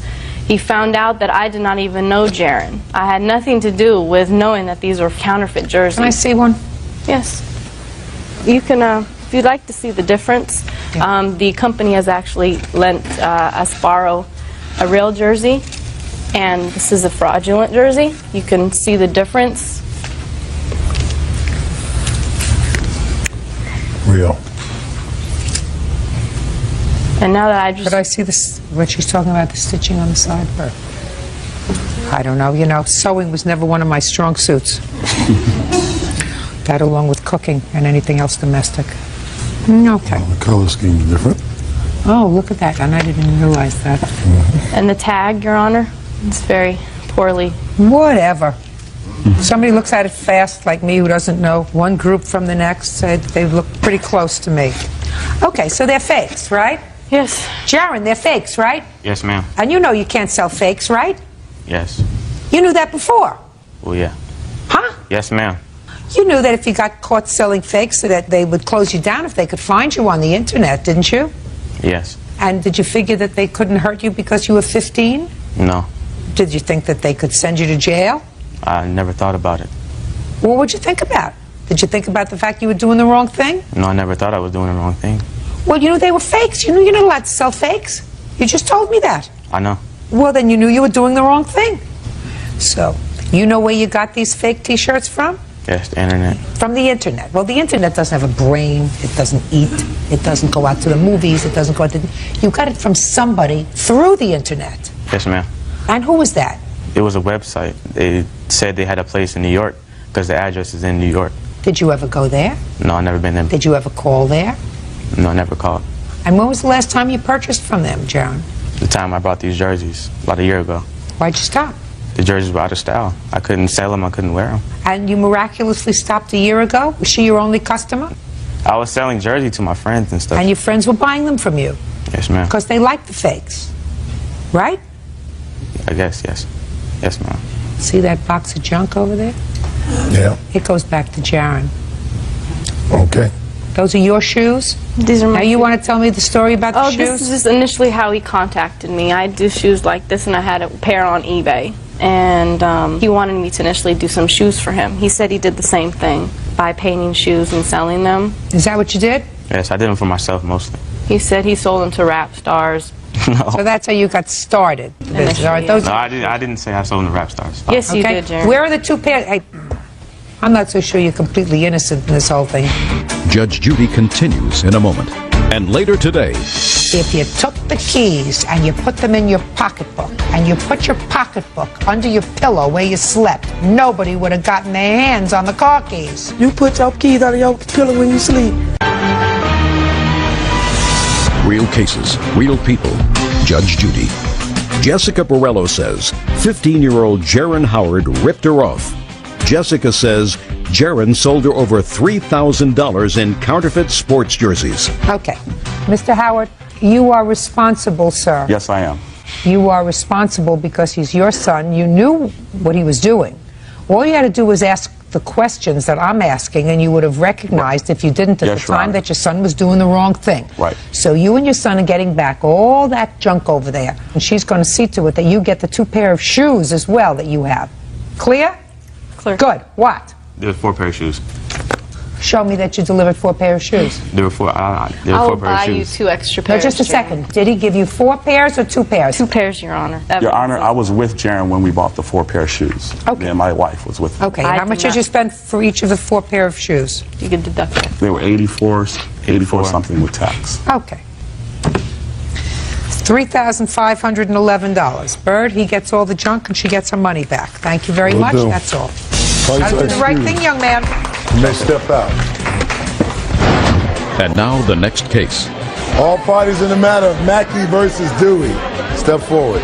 Spa owner Lee Mackey is suing his former employee, 26-year-old esthetician Melanie Dewey, for the return of money he claims she stole. Melanie says she kept the money because Lee was withholding her pay. Mr. Mackey, do you own a day spa? Is that what kind of establishment Yes, ma'am, that I'm you actually a have? partner. And according to what I read, the defendant did some work at your day spa as an esthetician. She gave facials. What else? We didn't really get to that point yet, but I was going to be the head esthetician and I was getting ready to open the salon with them. So you weren't working for them? I was working for them, but not doing facials yet. What were you doing? I was helping them open the day spa, doing like the hiring and the training and ordering the supplies, bringing the supplies. Okay. According to what I read, Miss Dewey came to you with some sort of a proposition, and that was that she had a friend from whom she could purchase a tanning bed at a very good price, $500. Is that right? Not technically, ma'am. It's a spray tan machine, and the price was $550. So it's not A technically spray tanning machine? Yes, ma'am. You gave her the $550? Gave her $500 in cash, and then I helped put $150 down for her insurance. I don't want to know about the insurance. You gave her $500 in cash for the machine? $650 total, ma'am. Mr. Mackey, I want you to listen to me, sir. I said you gave her $500 in cash for the machine. Yes, ma'am. And then you said, well, I didn't want the machine, you were going to sell it to somebody else. And when you told that to the defendant, she said, well, I'm going to keep the $500. Yes, ma'am. And you also claim that you loaned her $150 for her car insurance? Yes, ma'am. Now, Miss Dewey says that, in fact, you did give her the $500, you did pay the $150, but you owed her money for some wages, and she's keeping everything. Right? Correct. When were you supposed to open the spa, Mr. Mackey? Originally it was in June, but we were delayed for construction. We finally opened December 15th. Of 2003? Yes, ma'am. And when did Miss Dewey come to work for you? I'd have to actually talk to our general manager, Eric. He's actually the one that dealt with hiring her. When did Miss Dewey come to work for you? She started helping the spa open, I would say, in You're thinking really hard. The questions get harder here, September. sir. What? September. September what? I don't know the exact date. When in September? It was the last week of July, actually. Is that a possibility, sir? I have her paycheck here that says 11/13/03 for 16 hours that she put in, and $295 of products that she purchased that she was reimbursed for. 11/16/03 is the first paycheck she had? Yes, You said she came to work for you in September. that is correct. So what happened to September and October? This is when she was reimbursed for her hours. Let me see. Okay. So you say you came to work in July. End of July, last week. And what did you do for them in July? They had me look online for products that they would like, talk to them on the phone, ordering supplies, going with them to Sausalito to order supplies. Well, I want you to take out a list of the hours that you worked. He was responsible for all those hours. I don't have any of the hours. You mean you were being paid on an hourly basis and you didn't keep track of how many hours you worked? He actually was supposed to give me a base salary, which I never had, and a compensation package that he never gave me. He never came through with anything that he said that he would. Then why did you continue there? That's why I quit, and that's why I kept the money. It was ridiculous. Well, you can't do that. Well, I felt that I could. Maybe Well, you can't. Real cases, real people. Judge Judy. Lee Mackey says former employee Melanie Dewey owes for the return of money. Melanie claims it's Lee who owes her. Okay. What's your first name? Melanie. Melanie! Listen to me, dear. If you go to work for somebody in July and you get your first paycheck in November, you're supposed to say, Very, too trusting. Something isn't right here. I worked in July, I worked in August, I worked in September, I worked in October. November 16th, I get a check for $583. Something isn't quite making sense here. Now, when did he give you the $500 for this tanning machine? It was in September. August 28th, ma'am. Also, just to talk a little bit about what Melanie is saying about working, we actually weren't even open. We were during construction. I understand that. What Melanie is saying is she was helping you set up. And she had to have been there prior to when you say she was there in November, because she made this arrangement to get you a piece of equipment in August. That's because we were friends. Mr. Mackey, don't play with me. You may have promised her that she would have a role in the new day spa and that she would be the chief esthetician, but you needed some help in setting up the place, and she was on the phone, and she may have gone to look for some products for you. It's her responsibility to keep track of her own hours, to check against yours. She can't do that. She can't come here with a pretty smile and a great tan and then say to me, this is my evidence. I mean, that doesn't float. So August 28th, Miss Dewey, you got the $500. And when did you decide to keep it for yourself? What date? Probably around the end of September, when I was still working for them and training all of their estheticians, and then I asked him for my compensation package, and he said that it was a great package, nowhere to be found, but they were going to turn around and sell the machine that I was giving them and make about $1,000 off of it. And at that point I realized I'm not going to get paid, they're making money, and I'm getting totally screwed. That was in September? Correct. So in September you kept the money? Correct. Did you continue to go to work there? No. Well, then can you explain this check that was given to you on November 13th for $583 that you cashed? I guess it was a later time. I don't remember the time frames. Can I ask you this question, Miss Dewey? Yes. What did you do to prepare for your day in court? I mean, other than put on perfect makeup, what did you do? I've been out of the country. I wasn't prepared.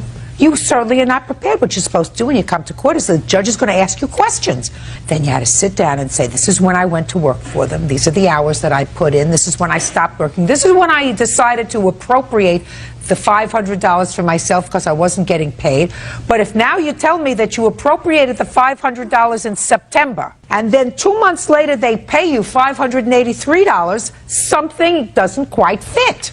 Do you understand? Yeah. All right, so I can't help you, madam. Now, what about this $150 loan for insurance? Well, actually, ma'am, $50 was supposed to go towards the machine. The other was a loan because the insurance agent was around the corner from my house, and I do have the canceled check. Can I see it? Where I wrote Melanie on the info line because it was not for me. And that was dated 11 November. Okay. Now, Melanie, State Farm is where you insure your car. Is that correct? That's where he insured my car, yes. What do you mean he insured your car? He was trying to pursue me. He was trying to date me. And that was one of his ways to get me to date him, was to get car insurance for me. So that was something that he did as a gift. Just a second. Melanie, he was trying to date you. He was trying to pursue you. That adds a new layer to this rather interesting Actually, both case. owners were, actually. What? Yeah. The day that we went to go get products in Sausalito, Eric was rubbing my shoulders in front of the guy that we were buying products from. I don't care, and neither does he. You don't care about rubbing shoulders, do you? As long as they're not my shoulders. Yeah. Well, I don't care about rubbing shoulders. All I care about is State Farm insurance for $150. Go someplace else if you want to talk about rubbing shoulders. Now, you allowed him to pay for your insurance, is that right? Yes, I did. Why? Because he said it was a gift and he wanted to do that for me. I don't believe you. Okay, listen, Melanie, where do you work now, darling? I work at a day spa.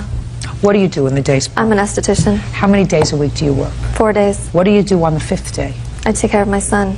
And on 4 days, working 4 days a week, you're able to support yourself and your child? Yes, I am. Okay, well, wonderful. So I hope you have the $650 to return to Mr. Mackey. Judgment for the plaintiff in the amount of $650. That's all. Case number. Now the next case. All parties in the matter of Richards versus Highsmith. Step forward. Caretaker Algerine Richards is suing her niece's friend, 27-year-old cashier Jamelia Highsmith, for damages to a rental car. Jamelia says a friend took her keys without permission and wrecked it. Miss Richards, Miss Highsmith is a family friend. Yes. And she is a close friend, according to your complaint, of your niece. Yes. The defendant and your niece were planning to go on a trip. They needed a car. Ms. Highsmith asked if you would rent a car for her. Yes. And she would be the authorized driver. Yes. Why did you need someone else to rent the car for you? Because I couldn't rent one without a credit card. And you don't have a credit card? No, ma'am. So you were asking Miss Richards to do you a favor? Yes, ma'am. And she did? Yes, ma'am. It was nice of her. Yes, ma'am. And you signed that you were the authorized driver on this trip? Yes, ma'am. And then, Miss Richards, you get a call that someone else was driving the car. The car was in a bad accident. Since Miss Highsmith was the only one who was authorized to drive the car company's insurance disallowed the claim. True. And they are holding you responsible for all of the damage to the car, and until it's paid, you can't rent the car yourself, and you're going to have this judgment against you on your record. Yes. And Miss Highsmith says it's not her fault.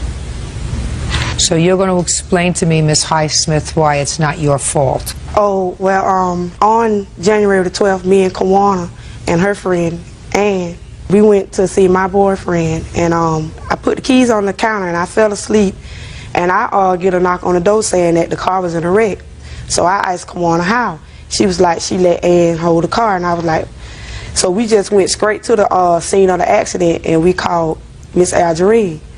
And from there on, I thought everything was all right. Miss Algerine came to me and she was like, she ain't going down for this, so I need to press charges on her niece, stating that I didn't give her, which I didn't give her permission for the keys, but at the time I went to do that, they gave me the hassle because I was the co-driver and I wasn't over the rental car. I was just the driver of the car. Why weren't you more careful with the keys? If I lay the keys down, if I don't tell nobody to pick them up, should nobody pick them up. That's what anybody Let me ask you this question, Miss Highsmith. As between you and Miss Richards, who do you think is more responsible for what happened to the car? Between the two of you? Neither. No. You have to listen to what I'm saying. I want you to listen to my words. As between you and Miss Richards, who's more responsible for what happened to the car? I still say neither. Well, let me put it to you this way. She was home in what state when the accident Florida. happened? And in what state were you and the car? I was in Florida at the time. I hadn't been to Chicago. Just a second.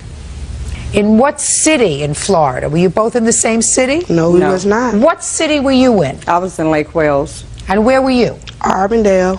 And where was the car? In Arbondale. And how far from where she lives was Arbondale? About 30 minutes. So she would have had to have a very, very long arm to have responsibility for that car. Yes, ma'am. Yeah. So, Miss Highsmith, as between you and Miss Richards, she did a good deed. You had control over the car. If you had taken the car keys and put them in your pocketbook and put your pocketbook in a safe place, nobody would have gotten the car keys. Isn't that right? Was in the safe No, listen place. to what I said. If you had taken the car keys and put the car keys in your pocketbook and put your pocketbook in a safe place, nobody would have gotten control over the car keys, right? They was in a safe place. No, they weren't in a safe place. You told me you put them on the counter. If it's my belongings, should nobody, I should have to tell nobody not to touch my stuff. The only thing I fault you for is having bad judgment, because this lady is, you know, so thick. 212 on the calendar in the matter of Rossell Chronister versus Wynn. Parties have been sworn in, Judge. You may be seated. Miss Chronister, this is your son? Yes. He's 17 years old? Yes. Have you ever had any trouble with him driving a car? That was the first incident. He had only had his license for a month when this incident occurred. Okay. What's your first name? Corey. So let's talk about this, Corey. Okay. According to your complaint, Mr. Wynn is a real nut. And he chased you in his car for no reason and caused you to have an accident. And after you had the accident and he caught up with you, he slammed his car into yours, causing damage to your car. So you had damage from the accident and you had damage from his car hitting yours. Yeah. And in addition, you say that he slammed the trunk of your car on your arm. Yes, ma'am. When you went to get a baseball bat out of the trunk of your car, and that caused you injury. All told, you want Mr. Wynn to compensate you in the amount of $2,000. Yes, ma'am. Mr. Wynn says that he was being a good Samaritan. Yes, ma'am. That he saw you involved in a hit-and-run accident. You took off after you hit something, and he was following you until he could get the police to apprehend you. So I'm going to start with you, Mr. Wynn. On what day were you being this good Samaritan? June 30th, I believe it was. April 30th. April 30th, I'm sorry, excuse me. And where were you going to and where were you coming from? I was coming home from work. And what time of the day was it that you were coming home from work? Approximately 3:45, 10 to 4. What kind of car were you driving? I drive a 95 Dodge van. It's my work van, so I carry all my equipment and tools in it. It's a full-size van. And what car were you driving, Corey? 95 Ford Taurus. Whose car is that? That was my car. It was in her name, but I was driving it. Who was with you? 3 of my friends were with me. Did you ever have an agreement with your mother not to drive other people around in your car? No, ma'am. All right, Mr. Wynn. So you're driving down the road, and what do you see that draws your attention? I was heading south on Blanding. He was coming north on Blanding. There was a white car. It was a good ways ahead of me, probably 100, 150 yards ahead of me. Ahead of you? Ahead of me. So you're going in the opposite direction? Yes, ma'am. Okay. He made the turn to go down Alligator, which is my road that I go down also.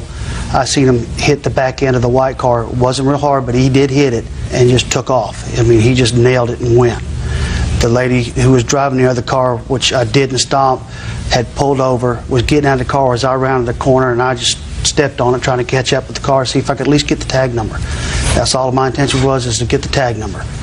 Being he's in a smaller car and I'm in a big van with a lot of tools and equipment, I couldn't keep up with that van, with the car. My car is not a smaller car. It's not like a little bitty car. It's a big car. I can fit like probably 6 or 7 people in my car. I'm not asking you that, Corey, dear. Sorry. Mrs. Chronister, you weren't there. I know. You weren't there. Does Mr. Wynn look like a nut to you? No. He does not. He doesn't look like a nut. But I believe his behaviors throughout the thing were... Just a second. He doesn't look like a nut. No. So if your son told you that he didn't hit this car, his son is lying to you. My son never said he did not. He admitted to hitting the car, even to the police. Good. So you hit this car. Just now I bumped the car. After you hit the car, what did you do? On the alligator, the road that he was turning on, we stopped. The other car was going the other way, like we were in the median and we were coming across. We stopped and looked over, and then her car just kept going. So we just kept going. And then with this car, the van, we seen a van behind us. I started taking the turns to go to my house. They were like, "This van's following you." I said, "The van's following me?" They said, "Yeah, speed up." So Did you, just a second, did you get out of your car to look and see if there was any damage on your car? No, ma'am. Why not? When you hit somebody, when you hit somebody and you're moving, that's what you do. Yes, ma'am. It was a very slight bump, so I knew there was nothing wrong with the car. Got it? Yes. Now, I can understand a woman in a car with 4 men in another car who's bumped, maybe not feeling comfortable about pulling to a complete stop, if that's what she says is happening. But that doesn't mean his first reaction isn't to get a plate number and then report it to the police. Right? I had no disagreement with that. Right. Fine. So he started following you.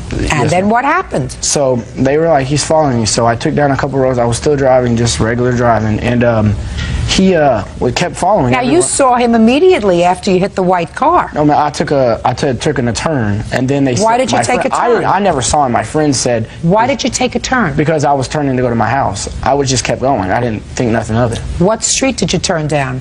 It's just like a little dirt road that comes onto a alligator. Do you know what street he's talking about? No, ma'am. I had it written down, but I didn't. I apologize. I didn't bring it. But he turned down that one. He turned down several of them. As far as regular driving, he was fishtailing. You hit the white car, and how much later did you take a turn? Probably 5 minutes. I mean, I had to go down Alligator a little way. 3 blocks. 3 blocks. Now, he's following you. You're 4 guys in a car. He's 1 guy in a van. Well, we didn't know who. Like, I couldn't see inside his van. We didn't know anything about the van. We just knew that he kept saying he was following you. He's following you. So I said, okay, well, let's find out if he's following me. So I started turning down roads that I wasn't on my way to go home. And I just turned down and turned him, and he's still there. I started looking in my rearview mirror. He's still there. Why didn't you go down the road and go home and call the police? Because my house was an hour away from there. I live a long way away from town. Well, what about your friends? How close do they live? I would have had Corey. Yes, Corey. ma'am. Yes, ma'am. Judge Judy continues in a moment. As a very, very dear friend of mine says, everybody's entitled to their opinion. You have your opinion, I have my opinion. Ultimately, it's only my opinion that counts. And later today. So you went from her to her, back to her. Is that right? Is that what you're telling me? Yeah, that's my You must have some secret something, George, and if you do, it's got to be a good secret, because I don't see it. Real cases, real people. Judge Judy. 17-year-old Corey Rossell says fellow motorist Russell Wynn ran him off the road during a chase.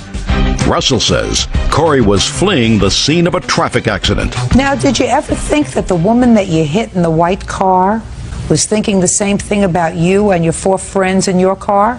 No, ma'am, because we had stopped and we saw her drive off, so we just thought it was just... She didn't drive off. No, ma'am, he didn't even slow down. She didn't drive off. That's what you told your mother. If he'd have stopped, ma'am, I'd have went on my way, thought nothing of it. If she would have stopped, how would he have known that she stopped if he was following us from the minute that he saw it? Because he says he saw you hit her and take off. That's how. That didn't happen. We stopped. I swear we stopped. That's what you do when you hit another car, even if it's a little bump. You get out, you look at your car, you look at their car, you say, is everything all right? Are you all right?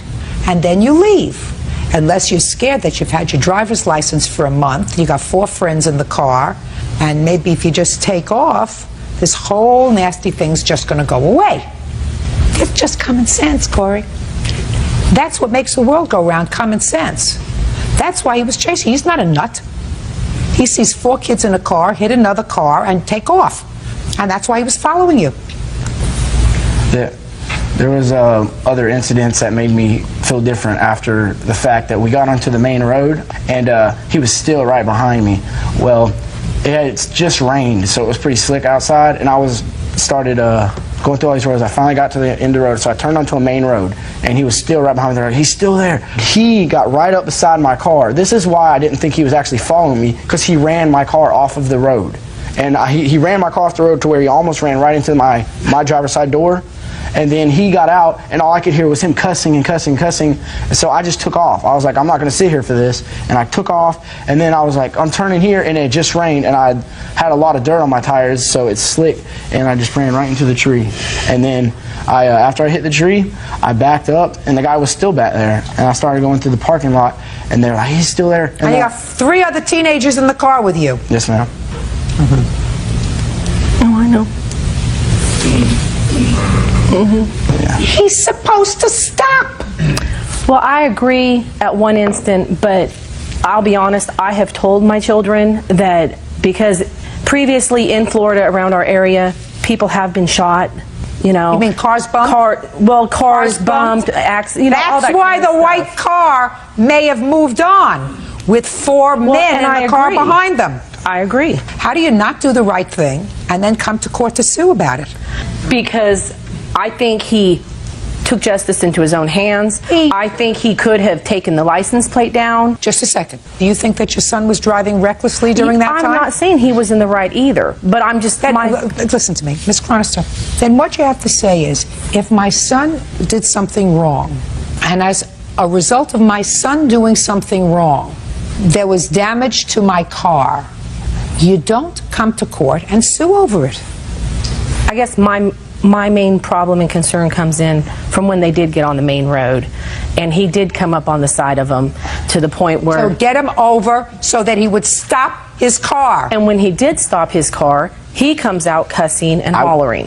How many minutes did it take for him to chase you down? Probably 20, 25. He's on his way home from work. And I understand that, but it's not even like his car was involved in it. He was supposedly being a good Samaritan, I understand, but I just think he went overboard.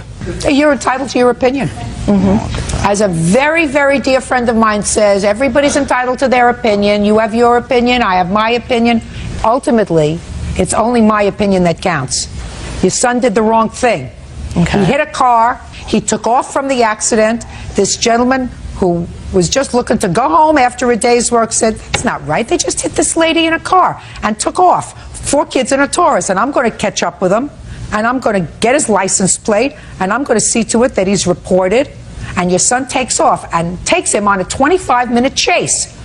I would have taken away his driving privileges. Did you get him a new car? No. Good. Your case is dismissed. But ma'am, I have a question though. After my son wrecked, this is where the punitive comes in, he hits him from behind, gets out of his car with a bat, and follows my son with a bat in his hand, screaming and yelling at him. Threatening How is with that? a bat. And what did your son do? My son stood there and yelled. They were yelling. His car was smoking. Then my son went around and went to get the bat, and that's when Went to get his bat. Right. Case is dismissed. Goodbye. Thank you, Your Honor. Parties are excused. You may step out. She kept going, like I said. My intention was only to get his tag number. No evidence was found that I hit her. I was bound and determined to get the tag number. There was no evidence she was ever there. That's the only thing I was trying to do is get a tag number. It's just my word against his, and I guess his won. I just doing my duty. And now the next case. All parties in the matter of Lopez Chantarasaka versus Muth. Step forward, please. 18-year-old Beverly Lopez and her boyfriend, 20-year-old waiter George Chantarasaka, are suing George's former lover, 19-year-old tutor Saram Muth, for breaking into their home and stealing property. Pronounce your last name for me. Chantarasaka. Chantarasaka. What's your first name? George. George. Do you mind? No. According to your complaint, this young lady is George's former girlfriend. Ex-girlfriend. Former, that's former. Oh, okay. Oh, sorry. And it is your claim that she broke into the apartment that you now share with George. Yes. Broke the door to your bedroom, vandalized the room, and took some of your property. Your defense is that it's your apartment, and you have the right to go into your apartment because you're on the lease. Yes. And you did take some of her property, but that was a mistake. Yes, I did. But that you gave it back to her. Yes, I did. When did you break up with George? We broke up a week before I left, which was about May 24th. And when did you come back to the apartment on the incident that Miss Lopez is complaining about? A week after June 11th. And when did you move into the apartment, Miss Lopez? I think the last week of May. And you moved in with George? Yes. So now he's your boyfriend? He's been my boyfriend. We broke up for about a month, and that's when he got with her. So you went from her to her, back to her, is that right? Is that what you're telling me? Yes. You must have some secret something, George, and if you do, it's got to be a good secret, because I don't see it. Now, you came back June 18th. Tell me why you came into the apartment. What were you looking for? I came back to the apartment to drop off his wallet because he left it in my cousin's car. And I was there to pick up some of my stuff and take it back to California with me. Little did I know, my door was locked. So out of anger, I broke my door. The door that you had that you say was locked, is that a door to a bedroom that you had shared with George? Yes. So it was George's bedroom as well? Yes. Okay, go ahead. So I broke off the doorknob, went in, took my stuff, and I also took her stuff out of anger. And where did you put them when you took them? I actually took it with me to California, but then I realized my stupidity, and I brought it back the next day. You're lying. Just a second, did you get it back? No, I didn't get any of my stuff back. Show me that you brought it back and gave it to her. I have a witness who can't come in because she's a minor. Well, then if you have a witness that I can't question, then you have no witness. You're right, I don't. But I did bring it back. Why would she wait for a month to file a report saying that I stole her stuff? I called you and I told you that I want to make things Listen, back. Miss Lopez, don't speak to her. Speak to me. Okay. Did you get your property back? No, I didn't. Okay. You have a bill for the replacement of the doorknob? No, I don't. No, I don't know. But this is the doorknob. This is how it looks when she broke it off. I don't need the doorknob, madam. She says she broke the doorknob. I need what it's going to cost to fix it. Well, we don't have the bill. You have a list of items that she took out of your room? I have a police report.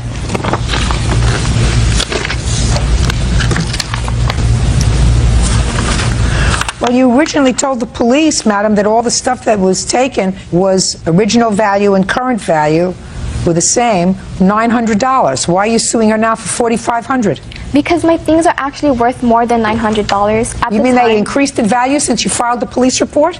No, I didn't. Listen to me. If you file a police report and they ask you what the value is and you gave them their original value and the current value, I assume that when you filed that police report you were trying to be as accurate as possible. Is that right? Yes, but at the time I wasn't really thinking because I was really... Now you're thinking? Is what you're telling me now you're thinking? Heaven help me. You have no right to take up property and you have no proof that you returned it. I have no idea how much it's going to cost to fix the doorknob because you don't bring me a bill. And she broke my video camera too. You have a bill to have it fixed? No, I don't. Well, what am I supposed to do? I'm not a mind reader. Your Honor, I did not break his video camera. I'm not considering the video camera because people have to know that when they come to court, they have to be prepared. They have to be prepared with documents. They have to be prepared with receipts. They have to be prepared. But I'm speaking. Oh, I'm sorry.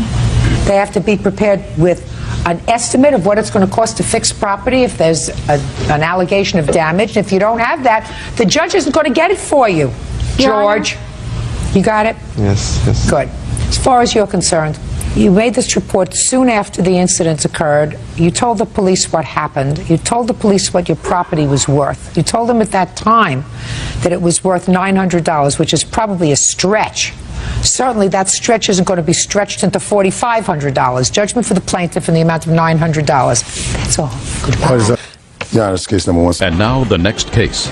All parties in the matter of Elliott versus Worsham, step forward, please. Plaintiff Sheila Elliott is suing casino owner Ken Worsham for pain and suffering due to an accident in his casino. Sheila says she fell to the ground when a worker removed a chair from underneath her during a game of Texas Hold'em. Mr. Worsham, do you operate a casino? Is that what you do? Yes. Where is the casino? Sacramento. According to what I've read, Miss Elliott, you were playing some sort of a game, Texas Poker? Texas Hold'em. Texas Hold'em. I'm trying to figure out how this game was played, but I gather that there are 10 players to start with. Is that right, sir? Normally there's 9. And when one Person leaves, they take away that spot, and it goes to fewer people and fewer people, almost like musical chairs. Miss Elliott was playing this Texas Hold'em, and according to you, you went to sit down, and one of the employees of the casino had removed the chair that you were going to sit on. Is that right? At the time, the chair was there. Well, when you went to sit down, the chair wasn't there. Yeah, when I went to sit down, it was gone. And you fell. Yes. And you want Mr. Worsham Worsham to pay you $5,000. Yes. What time did you start to play Texas Hold'em? I started there early in the afternoon. What date? On the 2nd. 2nd of what? Of January. And what time did this incident happen when you fell? It happened like, to my recollection, I would say 2:30, 3 o'clock in the morning. Anybody have a different time and date? Yes, it happened about 6:30 a.m. in the morning. So she fell about 6:30 a.m. in the morning. That's How do you correct. know that, sir? We had a tape of it, of the incident. And that's what the tape indicates? Yes. Okay. Is that possible? No, it happened before then. Now, what his tape is showing, it could be. I didn't see this tape. I asked to see the tape. That's not what I asked you. I said, could it have been at 6:30? No, I believe it was before 6:30. Who was the employee who was moving around the chairs? Mr. Philip Leon. Real cases, real people. Judge Judy. Sheila Elliott says she was injured during a game of Texas Hold'em at Ken Worsham's casino. Sheila says a casino worker removed her chair while she was trying to sit down. Miss Leon, you're an employee of Mr. Worsham's? Yes, ma'am. Can you tell me what time this incident happened? I come in, see play on the table, and What around time? 6:30. You moved the chair, is that correct? Yes, ma'am. Can you tell me why you moved the chair? Because gotta player get off the table, so I get off the table.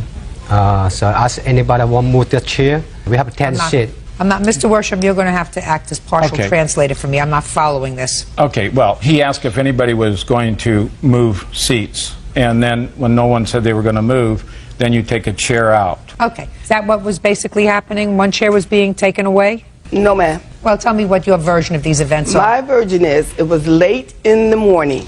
Okay, go ahead. There were approximately about 6 to 7 players at the table, not 10. Okay. And not that many chairs. Okay. So what happened was Philip was reading a book for about maybe 30 to 40 minutes. So when I noticed that it was a few players and I had been sitting in this one particular seat for so long, I looked over at him reading the book. I said, Philip, can I move into that seat? He said, yeah, go ahead. Just like that. So was me, a chair, and the third chair, the one I want to move into. So I didn't go behind the chairs. I came in front of the chairs. And I put my hand on the table like you normally do, as I do all the time. I reached back, because the chair, I felt the chair on the calf of my leg. I reached back to pull the chair up so I could sit down. No chair. He had pulled that chair immediately. And I yelled. I said, Philip, why did you move that chair? And he said, oh, and they all started laughing. He laughed. That's what made me so mad. And when I fell down, my fell on my left shoulder. And when I fell down, I felt something like in the back of my neck, back of my head, like, and they was going to pull me up with this arm. And I said, no. Miss Elliott, after you fell down, did you find a chair? No, the chair wasn't there. Shh. Did you find a chair to sit and continue playing that morning? After they got me up? Yes. Yes, I did. And how many hours did you continue to play after you fell on your behind? Now, just a second. Just answer my question. How many hours did you continue to play? I stayed for several hours. I stayed there. How many? Oh, I 1 stayed hour, all, no. 2 no, hours? No, I stayed all that day. 3 hours. All All day? Yes. And I read your papers, and you said that after you fell, however, you felt a little woozy, and you went to the bathroom, and you took a Vicodin. Yes, right. Where'd you get the Vicodin from? I carry Vicodins with me all the time. For what? Because I had back surgery back in '92. So and you when I carry, have back 92 problems, was 12 years ago. I have back problems, and ever since I had the back surgery, I've been on pain medication. So you take pain medication for your back? Not frequently now, but I just carry it with me in Carry case. it with you just in case you Yes, fall. if I get, yes. And not you sat in and case played, I fall. Miss no. Elliott, and you sat and played all day that day. Is Waiting that right? for him to come in. I don't care what. Listen, Miss Elliott, okay. listen to me very carefully, my dear. All right. This is not windfall day. What Mr. Worsham said to you when you approached him, because you waited for him all day, instead of going to a hospital if you were injured because you couldn't move your shoulder, because your shoulder was all out and your back is out and you're taking Vicodin, you go to a hospital, you go to a doctor. You don't continue to play Texas Hold'em. Elliott, Mr. Leung, didn't purposely pull a chair out from under you. He wasn't playing a Halloween prank. You weren't injured. You only get paid if you're injured, even if he was negligent. And people who are injured don't stick around for a whole day and play Texas Hold'em, Miss Elliott. Do we understand each other? I understand you. Very good. Now, you offered her $500? Yes, ma'am. Why did you offer her $500? Well, she kept asking me what I was going to do for her, and I told her nothing, and she came back in and asked me again, and I finally said, okay, I'll give you $500. And she said, is that all I get? And I said, yes, that's all I'll give you. And she left again, went back and played cards. What time was this? Do you recall? This was another day. This was about 3 days later. In fact, I believe it was on a Monday or Tuesday. You mean she came back, her injuries resolved, and she came back 3 days later? Yes. Is that right? I came back to see him, not to play cards. But you did play cards. I wait while I was waiting for him. Yes. Miss Elliott, courts have important business to take care of. It is not the role of courts to allow people to abuse them with nonsense lawsuits. April 8th, 1943.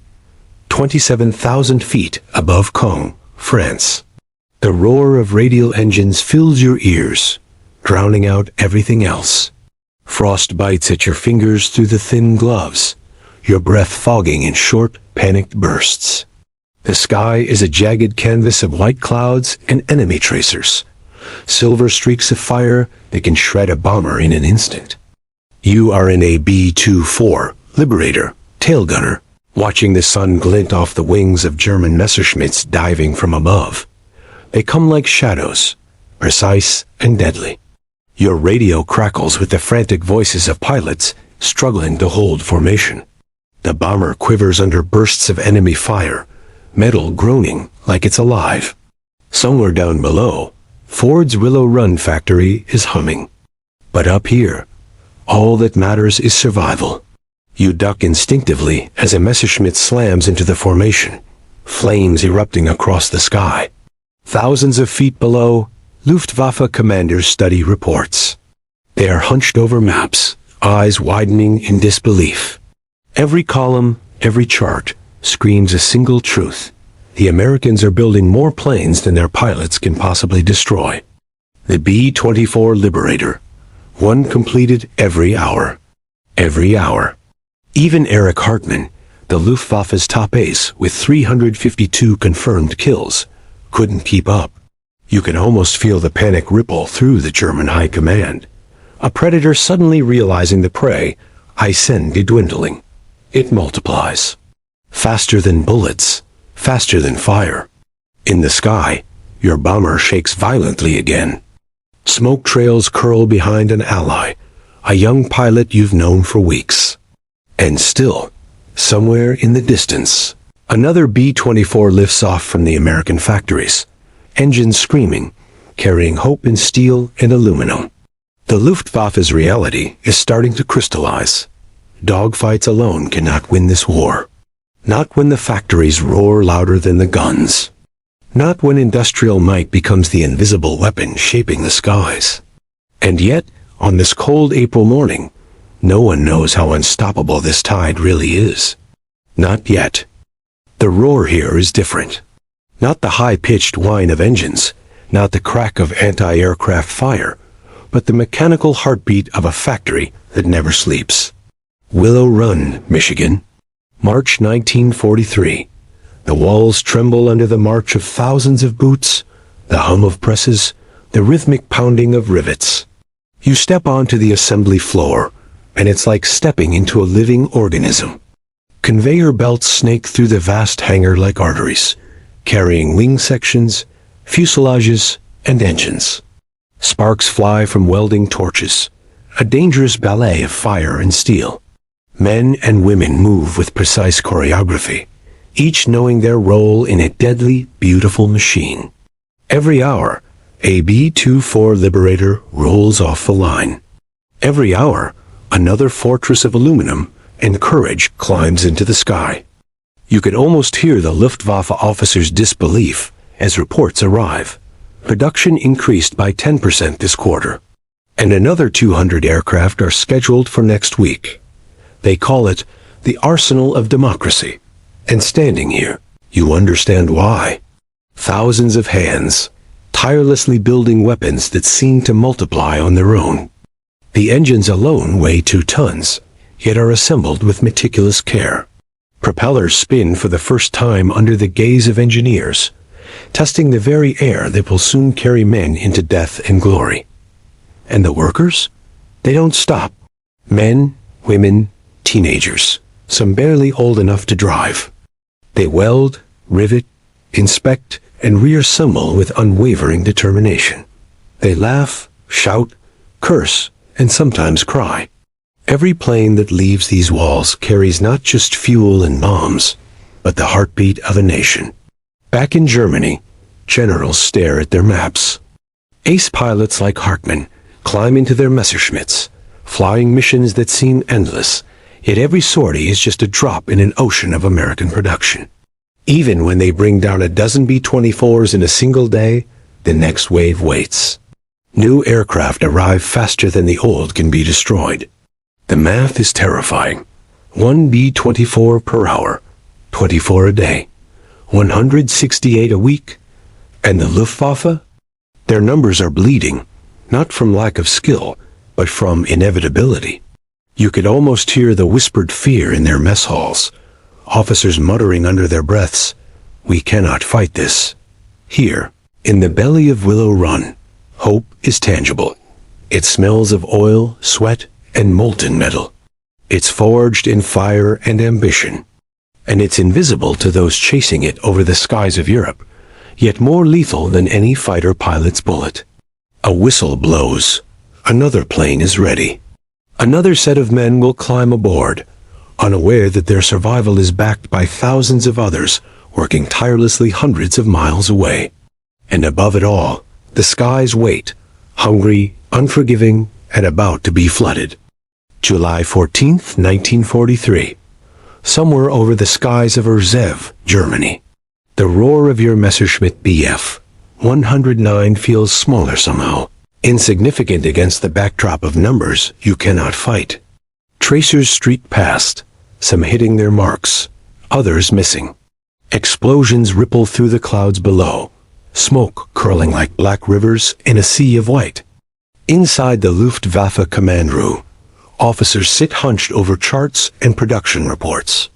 Maps litter the tables, pins marking every American bomber factory, every airfield, every route.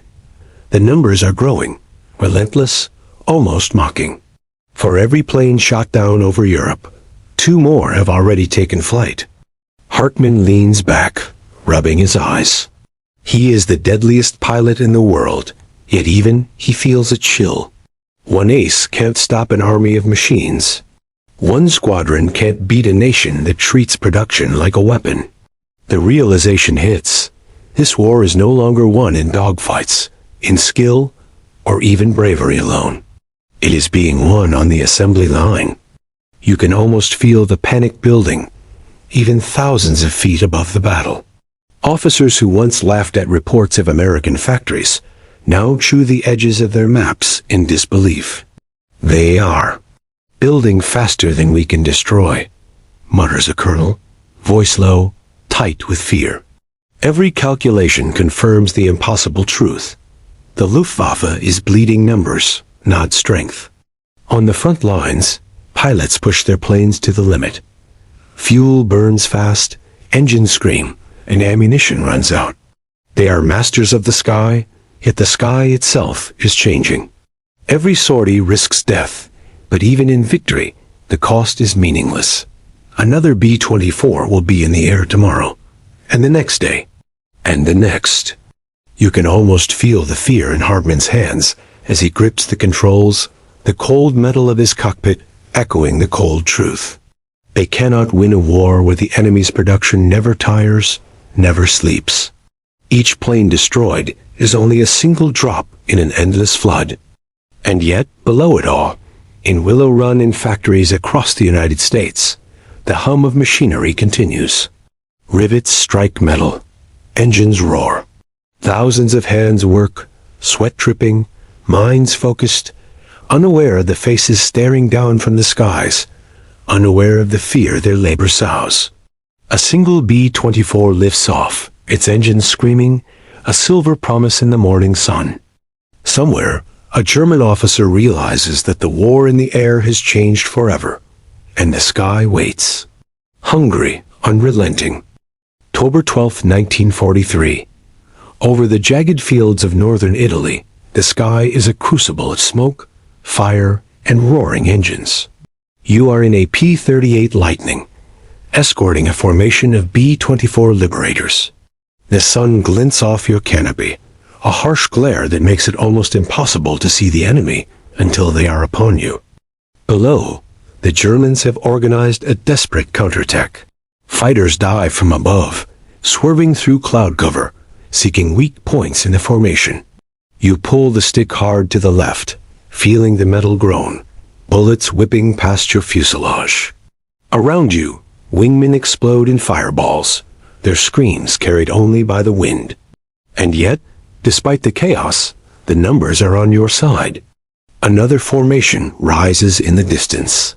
Another B-24 rolls off the line in Michigan and is already climbing toward Europe. Each plane is more than steel. It is an embodiment of a nation's resolve, a relentless promise that no pilot, no matter how skilled, can keep up with.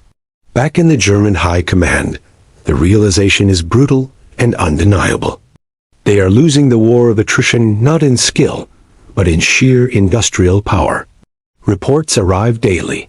More factories coming online, more workers mobilized, more aircraft in the pipeline. The Luftwaffe can't fight an enemy that never tires, never sleeps, never stops producing. You can almost feel Hartmann's frustration, a mixture of rage and impotence. He can outfly, outmaneuver, and outshoot anyone in the sky, yet it does little against a system that overwhelms with quantity as much as quality. Each kill feels hollow, because it cannot change the tide. The air itself has turned against him, saturated with steel and aluminum, powered by relentless production. And then came the reports from the Eastern Front, new B-17s, and B-24s raining down from the Mediterranean, carrying bombs that strike with precision, crippling supply lines, railways, and airfields. Germany's defenses buckle, not because of failure in tactics, but because the sheer weight of American industrial might crushes them before they can respond. The turning point is clear. The war in the sky is no longer a duel of pilots. It is a war of factories, of assembly lines, of an entire nation mobilized. Dogfights still happen, aces still rise and fall, but the real weapon is invisible, humming in enormous halls, forged by hands that never see battle. A B-24 crosses the horizon, engines screaming, bombs loaded, carrying the future of the war. And in that moment, a German officer whispers what no one wants to admit. Victory in the air may already be lost. January 15th, 1944. Over the frozen fields of northern France, the sky is a blinding white, clouds low and heavy. You are in a Bf-109, nose pointed toward a formation of liberators that seems endless. Wingtip to wingtip, as far as the eye can see, the silver birds move with terrifying precision. Tracers streak past, engines roar, and flak bursts around you like deadly fireworks. You fire, you maneuver, you push your plane to the edge of its limits, and still the formation holds. Every bomber that falls is quickly replaced by another from the factories back in the United States. 1 per hour. Every hour. The numbers are crushing. Inside Luftwaffe headquarters, officers pore over tables of data, faces pale under the flickering light. Every attempt to stem the tide fails. Pilots are exhausted, airfields destroyed, supply lines crippled, and yet the Americans continue to pour planes into the sky with mechanical inevitability. Erich Hartmann, the deadliest pilot in the Luftwaffe, sits in silence after yet another mission, staring at the ground below. He has fought valiantly, racked up countless kills, but he knows, instinctively, that skill alone cannot counter a nation producing more planes faster than they can be destroyed. The numbers, cold and relentless, have become the real enemy. Meanwhile, back in Michigan, thousands of hands continue to build the liberators. Sparks fly, rivets strike, engines roar. Cafeterias are filled with laughter and conversation, and yet each worker's efforts send another bomber into the sky, into the battle, into history. You can almost feel the contrast, the quiet, petulant hum of factories against the screaming chaos of the front lines. The German pilots fight with courage, with precision, with heart. But courage cannot multiply. Precision cannot multiply. Heart cannot multiply. The factories do. And that realization, the cruel, inescapable truth, is breaking the Luftwaffe. Industrial power, not dogfights, not aces, not strategy, is the weapon that will decide the skies. A lone B-24 streaks past, its engines a roar of inevitability. The German pilot pulls up, heart pounding, knowing that for every plane he brings down, 2 more wait in the wings. The sky is no longer a battleground of skill.